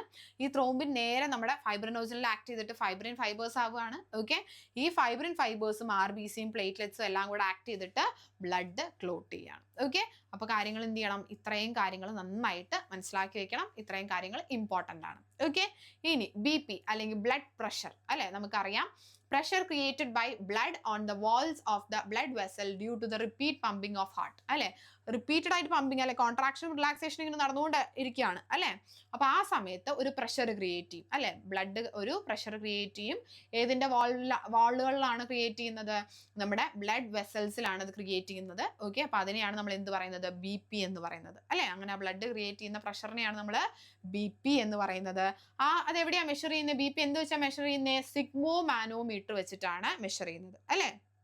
BP is measured by sigmo-manometer. Okay, ഇനി felt at certain places like wrist on of the hand അല്ലെ. നമുക്കറിയാം നമ്മൾ ഹാൻഡിന്റെ റിസ്റ്റിലൊക്കെയാണ് ഇത് ഫീൽ ചെയ്യുന്നത്. ഓക്കെ, അല്ലെങ്കിൽ നമ്മൾ അറിയാലോ ഇവിടെ വെച്ചിട്ടാണ് നമ്മൾ എന്ത് ചെയ്യുന്നത്? നമ്മുടെ BP ചെക്ക് ചെയ്യുന്നത് അല്ലെ. ഇനി നോർമൽ BP എന്ന് പറയുന്നത് 20/80 mmHg ആണ്. ഓക്കെ, ഈ 20 എന്ന് പറയുന്നത് സിസ്റ്റോളിക് പ്രഷറും 80 എന്ന് പറയുന്നത് ഡയസ്റ്റോളിക് പ്രഷറുമാണ്. ഓക്കെ, ഇനി ഹൈപ്പർ ടെൻഷൻ എന്ന് പറയുന്നത് ഹൈ BP. ഓക്കെ, അതായത് ഒരു 150/90 mmHg ഒക്കെ ആവുന്ന സമയത്ത് ഹൈപ്പർ ടെൻഷൻ ആണ്, അതായത് ഹൈ BP ആണ്. ഓക്കെ, ഹൈപ്പോ ടെൻഷൻ എന്ന് പറഞ്ഞാലോ അത് ലോ BP ആണ് കേട്ടോ. ഓക്കെ, ലോ BP ആണ് നമ്മൾ എന്ത് പറയുന്നത്? ഹൈപ്പോ ടെൻഷൻ എന്ന് പറയുന്നത്. അത് 100 to 50 mmHg ആണ്. ഓക്കെ, ഇനി സർപ്പഗന്ധ. ഓക്കെ, ആ സർപ്പഗന്ധ എന്ന് പറയുന്നത് ഒരു പ്ലാന്റ് ആണ്. BP ട്രീറ്റ് ചെയ്യാൻ വേണ്ടി നമ്മൾ യൂസ് ചെയ്യുന്ന പ്ലാന്റ് ആണ് ഇത് സർപ്പഗന്ധ എന്ന് പറയുന്നത്. ഓക്കെ, അപ്പൊ ഇത്രയും കാര്യങ്ങൾ മനസ്സിലാക്കി വെക്കാം. ഓക്കെ, ഇനി blood group. Okay, blood group ആരാ ഡിസ്കവർ ചെയ്തതെന്ന് ചോദിക്കുകയാണെങ്കിൽ അത് നമ്മുടെ ലാൻഡ്സ്റ്റൈനർ ആണ് അല്ലെ. കാൾ ലാൻഡ്സ്റ്റൈനർ ആണ് എന്ത് ചെയ്യുന്നത്? ബ്ലഡ് ഗ്രൂപ്പ് ഡിസ്കവർ ചെയ്യുന്നത്. ഓക്കെ, 1900-ലാണ് പുള്ളി അത് ഡിസ്കവർ ചെയ്യുന്നത്. ഓക്കെ, ഇനി നമുക്കറിയാം RBCക്ക് അകത്തുള്ള ആന്റിജൻ അല്ലെ. നമുക്ക് 2 ടൈപ്പ് ആന്റിജൻ ആണ് RBCക്ക് അകത്തുള്ളത്. ആന്റിജൻ Aയും ഉണ്ട്, ആന്റിജൻ Bയും ഉണ്ട്. ഓക്കെ, ഈ ആന്റിജൻ ഉള്ളത് കൊണ്ട് തന്നെ RBCക്ക് അകത്ത് ഈ ആന്റിജൻ ഉള്ളത് കൊണ്ട് തന്നെ ആന്റിജൻ എഗെയിൻസ്റ്റ് ആയിട്ട് അല്ലെ പ്രോട്ടീൻ നമുക്ക് ആന്റിജൻ Aയും ഉണ്ട്, ആന്റിജൻ Bയും ഉണ്ട്. ഓക്കെ, അതിന് റെസ്പോൺസ് ആയിട്ട് എന്ത് ചെയ്യും? ഒരു പ്രോട്ടീൻ പ്രൊഡ്യൂസ് ചെയ്യും. എവിടെ? പ്ലാസ്മയിൽ. ഓക്കെ, കിട്ടുന്നുണ്ടോ? അപ്പൊ നമ്മുടെ RBCയിൽ ആന്റിജൻ ഉണ്ട്, 2 ആന്റിജൻ ആണുള്ളത്, ആന്റിജൻ Aയും ആന്റിജൻ Bയും ഉണ്ട്. ഓക്കെ, അപ്പൊ ഈ ആന്റിജൻസിന് റെസ്പോണ്ട് ആയിട്ട് അല്ലെങ്കിൽ ആന്റിജൻസിനെ റെസ്പോണ്ട് ചെയ്തുകൊണ്ട് തന്നെ ഒരു പ്രോട്ടീൻ പ്രൊഡ്യൂസ് ചെയ്യും. ആ പ്രോട്ടീന്റെ പേരാണ് ആന്റിബോഡീസ്. ഓക്കെ, ആ പ്രോട്ടീന്റെ പേരെന്താണ്? ആന്റിബോഡീസ് ആണ്. ഓക്കെ, ഇനി 2 ടൈപ്പ് ഓഫ് ആന്റിബോഡീസ് ആണ് ഉള്ളത്. ആന്റിബോഡി Aയും ഉണ്ട്, ആന്റിബോഡി Bയും ഉണ്ട്. ഓക്കെ, അപ്പൊ 2 ടൈപ്പ് ഓഫ് ആന്റിജൻ ഉണ്ട്, ആന്റിജൻ Aയും ആന്റിജൻ Bയും. ഓക്കെ, അതിന് നേരെ ഓപ്പോസിറ്റ് ആയിട്ട് അല്ലെ, അല്ലെങ്കിൽ അതിന് റെസ്പോൺസ് ആയിട്ടുള്ള ആന്റിബോഡിയാണ് ആന്റിബോഡി Aയും ആന്റിബോഡി Bയും. ഓക്കെ, അപ്പോൾ ഒരു വ്യക്തിക്ക് ബ്ലഡ് ഗ്രൂപ്പ് A ആണെങ്കിൽ ആ വ്യക്തിയുടെ ആന്റിജൻ ഏതായിരിക്കും? A ആയിരിക്കും. ആന്റിബോഡി ഏതായിരിക്കും? B ആയിരിക്കും. കാരണം Aക്ക് ഓപ്പോസിറ്റ് ആയിട്ടാണ് വരുന്നത് അല്ലെ. ഇനി നമ്മുടെ ബ്ലഡ് ഗ്രൂപ്പ് B ആണെങ്കിലോ ആന്റിജൻ ഏതായിരിക്കും പ്രസന്റ് ചെയ്യുക? B ആയിരിക്കും. ഓക്കെ, അതിന് ഓപ്പോസിറ്റ് ആയിട്ട് വരുന്ന ആന്റിബോഡി ഏതായിരിക്കും? ആന്റിബോഡി A ആയിരിക്കും. ഓക്കെ, ഇനി ഒരു വ്യക്തിക്ക് ബ്ലഡ് ഗ്രൂപ്പ് AB ആണെങ്കിൽ ആന്റിജൻ Aയും ഉണ്ടാവും, ആന്റിജൻ Bയും ഉണ്ടാവും. പക്ഷെ അതിന് ഓപ്പോസിറ്റ് ആയിട്ട് എന്തുണ്ടാവില്ല? ആന്റിബോഡി ഉണ്ടാവില്ല. ഓക്കെ, കാരണം Aക്ക് ഓപ്പോസിറ്റ് ആയിട്ട് വരുന്ന ആന്റിബോഡിയാണ് B. ഓക്കെ, ഇനി ആന്റിജൻ Bക്ക് ഓപ്പോസിറ്റ് ആയിട്ട് വരുന്ന ആന്റിബോഡിയാണ് ആന്റിബോഡി A. ഓക്കെ, അപ്പൊ Aക്കും Bക്കും ഓപ്പോസിറ്റ് ആയിട്ട് ഒന്നും ഉണ്ടാവില്ല. ഓക്കെ, O ആണെങ്കിലോ ആന്റിജനേ ഇല്ല. അപ്പൊ അതുകൊണ്ട് എന്തുണ്ടാവും? ആന്റിബോഡി Aയും ഉണ്ടാവും, ആന്റിബോഡി Bയും ഉണ്ടാവും. ഓക്കെ, കിട്ടിയോ? അപ്പൊ ഇത്രയും കാര്യങ്ങൾ മനസ്സിലാക്കി വെക്കാം. ഇനി അടുത്തയിലോട്ട് പോകുന്ന സമയത്ത് agglutination of blood. Okay, agglutination of blood എന്താന്ന് പറയുകയാണെങ്കിൽ if an antigen mixed with the corresponding antibody, example antigen A plus antibody A. Okay, അതായത് നമുക്ക് ഏതാണോ ആന്റിജൻ ഉള്ളത് അതിന്റെ തന്നെ കറസ്പോണ്ടൻസ് ആയിട്ടുള്ള ആന്റിബോഡി ആയിട്ട് മിക്സ് ചെയ്യുവാണെങ്കിൽ അതിനെയാണ് നമ്മൾ എന്ത് പറയുന്നത്? അഗ്ലൂട്ടിനേഷൻ ഓഫ് ബ്ലഡ് എന്ന് പറയുന്നത്. ഓക്കെ, മനസ്സിലാക്കി വെക്കുക കേട്ടോ. ഇനി O അല്ലെ, ഓനെയാണ് നമ്മൾ എന്ത് പറയുന്നത്? യൂണിവേഴ്സൽ ഡോണർ എന്ന് പറയുന്നത്. യൂണിവേഴ്സൽ ഡോണർ ആവാനുള്ള കാരണം ഒരു ആന്റിജനും ഇല്ല. ഓക്കെ, ആന്റിജൻ Aയും ഇല്ല, ആന്റിജൻ Bയും ഇല്ല. അതുകൊണ്ട് എന്താണ്? യൂണിവേഴ്സൽ ഡോണർ ആയിട്ട് പറയാം. ഓക്കെ, പക്ഷെ നമ്മൾ അങ്ങനെ എടുക്കാറില്ല കേട്ടോ. നമ്മൾ അതത് ബ്ലഡ് തന്നെ എടുക്കാറുള്ളൂ, പക്ഷെ അങ്ങനെ പറയാറുണ്ട്. ഇനി AB ആണെങ്കിലോ, AB എന്ന് പറയുമ്പോൾ നമ്മളിവിടെ നോക്കുകയാണെങ്കിൽ യൂണിവേഴ്സൽ ആക്സെപ്റ്റർ ആണ്. കാരണം ആന്റിബോഡിയേ ഇല്ല. ഓക്കെ, ആന്റിബോഡി ഇല്ലാത്തതുകൊണ്ട് സുഖമായിട്ട് ആരിൽ നിന്ന് വേണമെങ്കിൽ എന്ത് ചെയ്യാം? ആക്സെപ്റ്റ് ചെയ്യാം. ഓക്കെ, അപ്പൊ AB ആണ് എന്ത് ചെയ്യുന്നത്? യൂണിവേഴ്സൽ റിസപ്റ്റർ ആയിട്ട് അല്ലെങ്കിൽ ആക്സെപ്റ്റർ ആയിട്ട് നമ്മൾ പറയുന്നത്. ഓക്കെ, ഇനി RH ഫാക്ടർ ഉണ്ട് അല്ലെ. RH ഫാക്ടർ ഉണ്ട്, റിസസ് ഫാക്ടർ എന്ന് പറയും നമ്മൾ. ഓക്കെ, ആരാ ഡിസ്കവർ ചെയ്യുന്നത് ചോദിച്ചാൽ കാൾ ലാൻഡ്സ്റ്റൈനർ തന്നെയാണ് ഡിസ്കവർ ചെയ്യുന്നത്. അപ്പൊ RH ഫാക്ടർ എന്ന് പറഞ്ഞാൽ RH പോസിറ്റീവ് എന്ന് പറയുന്ന RH ഫാക്ടർ ഉള്ളതാണെങ്കിൽ നമ്മൾ ആ ബ്ലഡിനെ എന്ത് പറയും? RH പോസിറ്റീവ് ബ്ലഡ് ആണെന്ന് പറയും അല്ലെ, positive blood group. Okay, RH ഇല്ലെങ്കിൽ നമ്മൾ എന്ത് പറയും? അത് നെഗറ്റീവ് ബ്ലഡ് ഗ്രൂപ്പ് ആണെന്ന് നമ്മൾ പറയും അല്ലെ, നമുക്കറിയാം. ഇനി it is found in resists monkey അല്ലെ, ആദ്യം കണ്ടുപിടിച്ചത് നമ്മൾ റെസസ് മങ്കിയിൽ നിന്നാണ്. അതുകൊണ്ടാണ് നമ്മൾ RH ഫാക്ടർ എന്ന് തന്നെ അറിയപ്പെടുന്നത്. ഓക്കെ, 2 ടൈപ്പ് ഉണ്ട്, RH പോസിറ്റീവ് ഉണ്ട്, RH നെഗറ്റീവ് ഉണ്ട് അല്ലെ. ബ്ലഡിൽ പോസിറ്റീവ് ആണെങ്കിൽ RH പോസിറ്റീവ്, ഇല്ലെങ്കിൽ നെഗറ്റീവ്. ഓക്കെ, ഇനി on the surface of RBC അല്ലെ, RBCയുടെ സർഫസിലാണ് ഈ പുള്ളിനെ കാണുക. ഓക്കെ, O+ അല്ലെ, നമുക്കറിയാം O പോസിറ്റീവുകാരാണ് എന്ത് ഏറ്റവും കോമൺ ആയിട്ടുള്ള ബ്ലഡ് ഗ്രൂപ്പ് എന്ന് പറയുന്നത്. ഓക്കെ, AB നെഗറ്റീവ് അല്ലെങ്കിൽ ബോംബെ ഗ്രൂപ്പ് ആണ് ഇത് ഏറ്റവും നെഗറ്റീവായിട്ട് ഏറ്റവും കുറവ് കാണുന്ന എന്തായിട്ട് പറയുന്നത്, അല്ലെങ്കിൽ വളരെ റയർ ആയിട്ട് കാണുന്ന ആൾക്കാരായിട്ട് പറയുന്നത്. ഓക്കെ, AB നെഗറ്റീവ് അല്ലെങ്കിൽ ബോംബെ ബ്ലഡ് ഗ്രൂപ്പ് രണ്ടുപേരും റയർ ആണ് കേട്ടോ. ഇനി നോക്കിയേ, എരിത്രോബ്ലാസ്റ്റോസിസ് ഫീറ്റാലിസ് അല്ലെ. എരിത്രോബ്ലാസ്റ്റോസിസ് ഫീറ്റാലിസ് എന്താന്ന് ചോദിക്കുകയാണെങ്കിൽ ഇപ്പൊ നോക്കിയാൽ നിങ്ങൾ അച്ഛൻ, ഓക്കെ, അച്ഛൻ RH പോസിറ്റീവ് ആണ്, അമ്മ RH നെഗറ്റീവ് ആണെന്ന് വിചാരിക്കാം. ഓക്കെ, അച്ഛൻ ഒരു പോസിറ്റീവ് ഗ്രൂപ്പിൽ പെടുന്ന വ്യക്തിയും അമ്മ ഒരു നെഗറ്റീവ് ഗ്രൂപ്പിൽ പെടുന്ന വ്യക്തിയുമാണെന്ന് വിചാരിക്കാം. അപ്പൊ കുട്ടിക്ക് ഐദർ കുട്ടി എന്താവാം, പോസിറ്റീവ് ബ്ലഡ് ഗ്രൂപ്പിൽ പെടുന്ന വ്യക്തിയാവാം, അല്ലെങ്കിൽ എന്താവാം, നെഗറ്റീവിൽ പെടുന്ന വ്യക്തിയാവാം. ഓക്കെ, അങ്ങനെ കുഞ്ഞുണ്ടാവുകയാണ്. ഓക്കെ, കുഞ്ഞ് മറ്റേ എംബ്രിയോണിക് സ്റ്റേജ് അല്ലെങ്കിൽ ഫീറ്റസ് സ്റ്റേജ് ആവുന്ന സമയത്ത് നമുക്ക് മനസ്സിലായി കുഞ്ഞ് എന്താണ്, RH പോസിറ്റീവ് ആണ്. ഓക്കെ, അതായത് അച്ഛനെ പോലെ RH പോസിറ്റീവ് ആണ്. അപ്പൊ അമ്മയുടെ ബോഡിയിൽ മൊത്തം എന്താണ്, നെഗറ്റീവ് ആണ്. അപ്പൊ കുഞ്ഞിന്റെ ബോഡി പോസിറ്റീവ് ആണ്. ഓക്കെ, ഡെലിവറി സമയത്ത് എന്ത് ചെയ്യും, രണ്ടു പേരുടെയും കൂടെ ബ്ലഡ് മിക്സ് ആവും. ഓക്കെ, ഡെലിവറി സമയത്ത് രണ്ടുപേരെയും കൂടെ ബ്ലഡ് മിക്സ് ആവും. അങ്ങനെ മിക്സ് ആവുന്ന സമയത്ത് എന്ത് സംഭവിക്കും എന്ന് പറഞ്ഞു കഴിഞ്ഞാൽ ഒരു ആന്റിബോഡി അവിടെ പ്രൊഡ്യൂസ് ചെയ്യും. ഓക്കെ, കാരണം അതായത് RH പോസിറ്റീവ് ആയിട്ടുള്ള ഒരു ആന്റിജൻ അല്ലെങ്കിൽ RH പോസിറ്റീവ് ആയിട്ടുള്ള ഒരു സാധനം അമ്മയുടെ ബോഡിയിൽ മിക്സ് ആയിട്ടുണ്ട്. മിക്സ് ആയ സമയത്ത് തന്നെ അവിടെ എന്ത് പ്രൊഡ്യൂസ് ചെയ്യും, ഒരു ആന്റിബോഡി പ്രൊഡ്യൂസ് ചെയ്യും. ഓക്കെ, എന്നിട്ട് സെറ്റ് ആയിരിക്കും. ഇനി അത് വന്നു കഴിഞ്ഞാൽ അറ്റാക്ക് ചെയ്യാൻ വേണ്ടിയിട്ട് സെറ്റ് ആയിട്ടിരിക്കും. ഓക്കെ, ഇനി രണ്ടാമത് അമ്മ പ്രഗ്നന്റ് ആവുകയാണെന്ന് വിചാരിക്കാം. ഓക്കെ, അമ്മ രണ്ടാമത് പ്രഗ്നന്റ് ആവുന്ന സമയത്ത് വീണ്ടും എന്താണ്, ആ കുഞ്ഞിനും RH പോസിറ്റീവ് ആണെങ്കിൽ, okay, second RH positive child ആണെങ്കിൽ destruction of fetal RBCs by maternal antibodies. Okay, അപ്പൊ അമ്മ ഉണ്ടാക്കി വെച്ച ആന്റിബോഡീസ് വെച്ചിട്ട് കുഞ്ഞിന്റെ എന്ത് നശിപ്പിക്കും, ഫീറ്റൽ RBCs നശിപ്പിക്കാനുള്ള സാധ്യതയുണ്ട്. ഓക്കെ, വളരെ ബുദ്ധിമുട്ടായിട്ടുള്ള കണ്ടീഷൻ ആണത്. അപ്പോൾ അങ്ങനെ വരാറുണ്ട് കേട്ടോ. കണ്ടീഷൻ അങ്ങനെ ഭയങ്കര റെയർ ഒന്നും അല്ല, വരാറുണ്ട്. വരുന്ന സമയത്ത് നമ്മൾ അതിനനുസരിച്ചിട്ടുള്ള പ്രിക്കോഷൻസ് ഒക്കെ എടുക്കും. ഓക്കെ, അപ്പോൾ ഇഞ്ചക്ഷൻസ് ഒക്കെ ഉണ്ട് അതിന്. ഓക്കെ, അങ്ങനെയുള്ള കാര്യങ്ങളൊക്കെ ഉണ്ട്.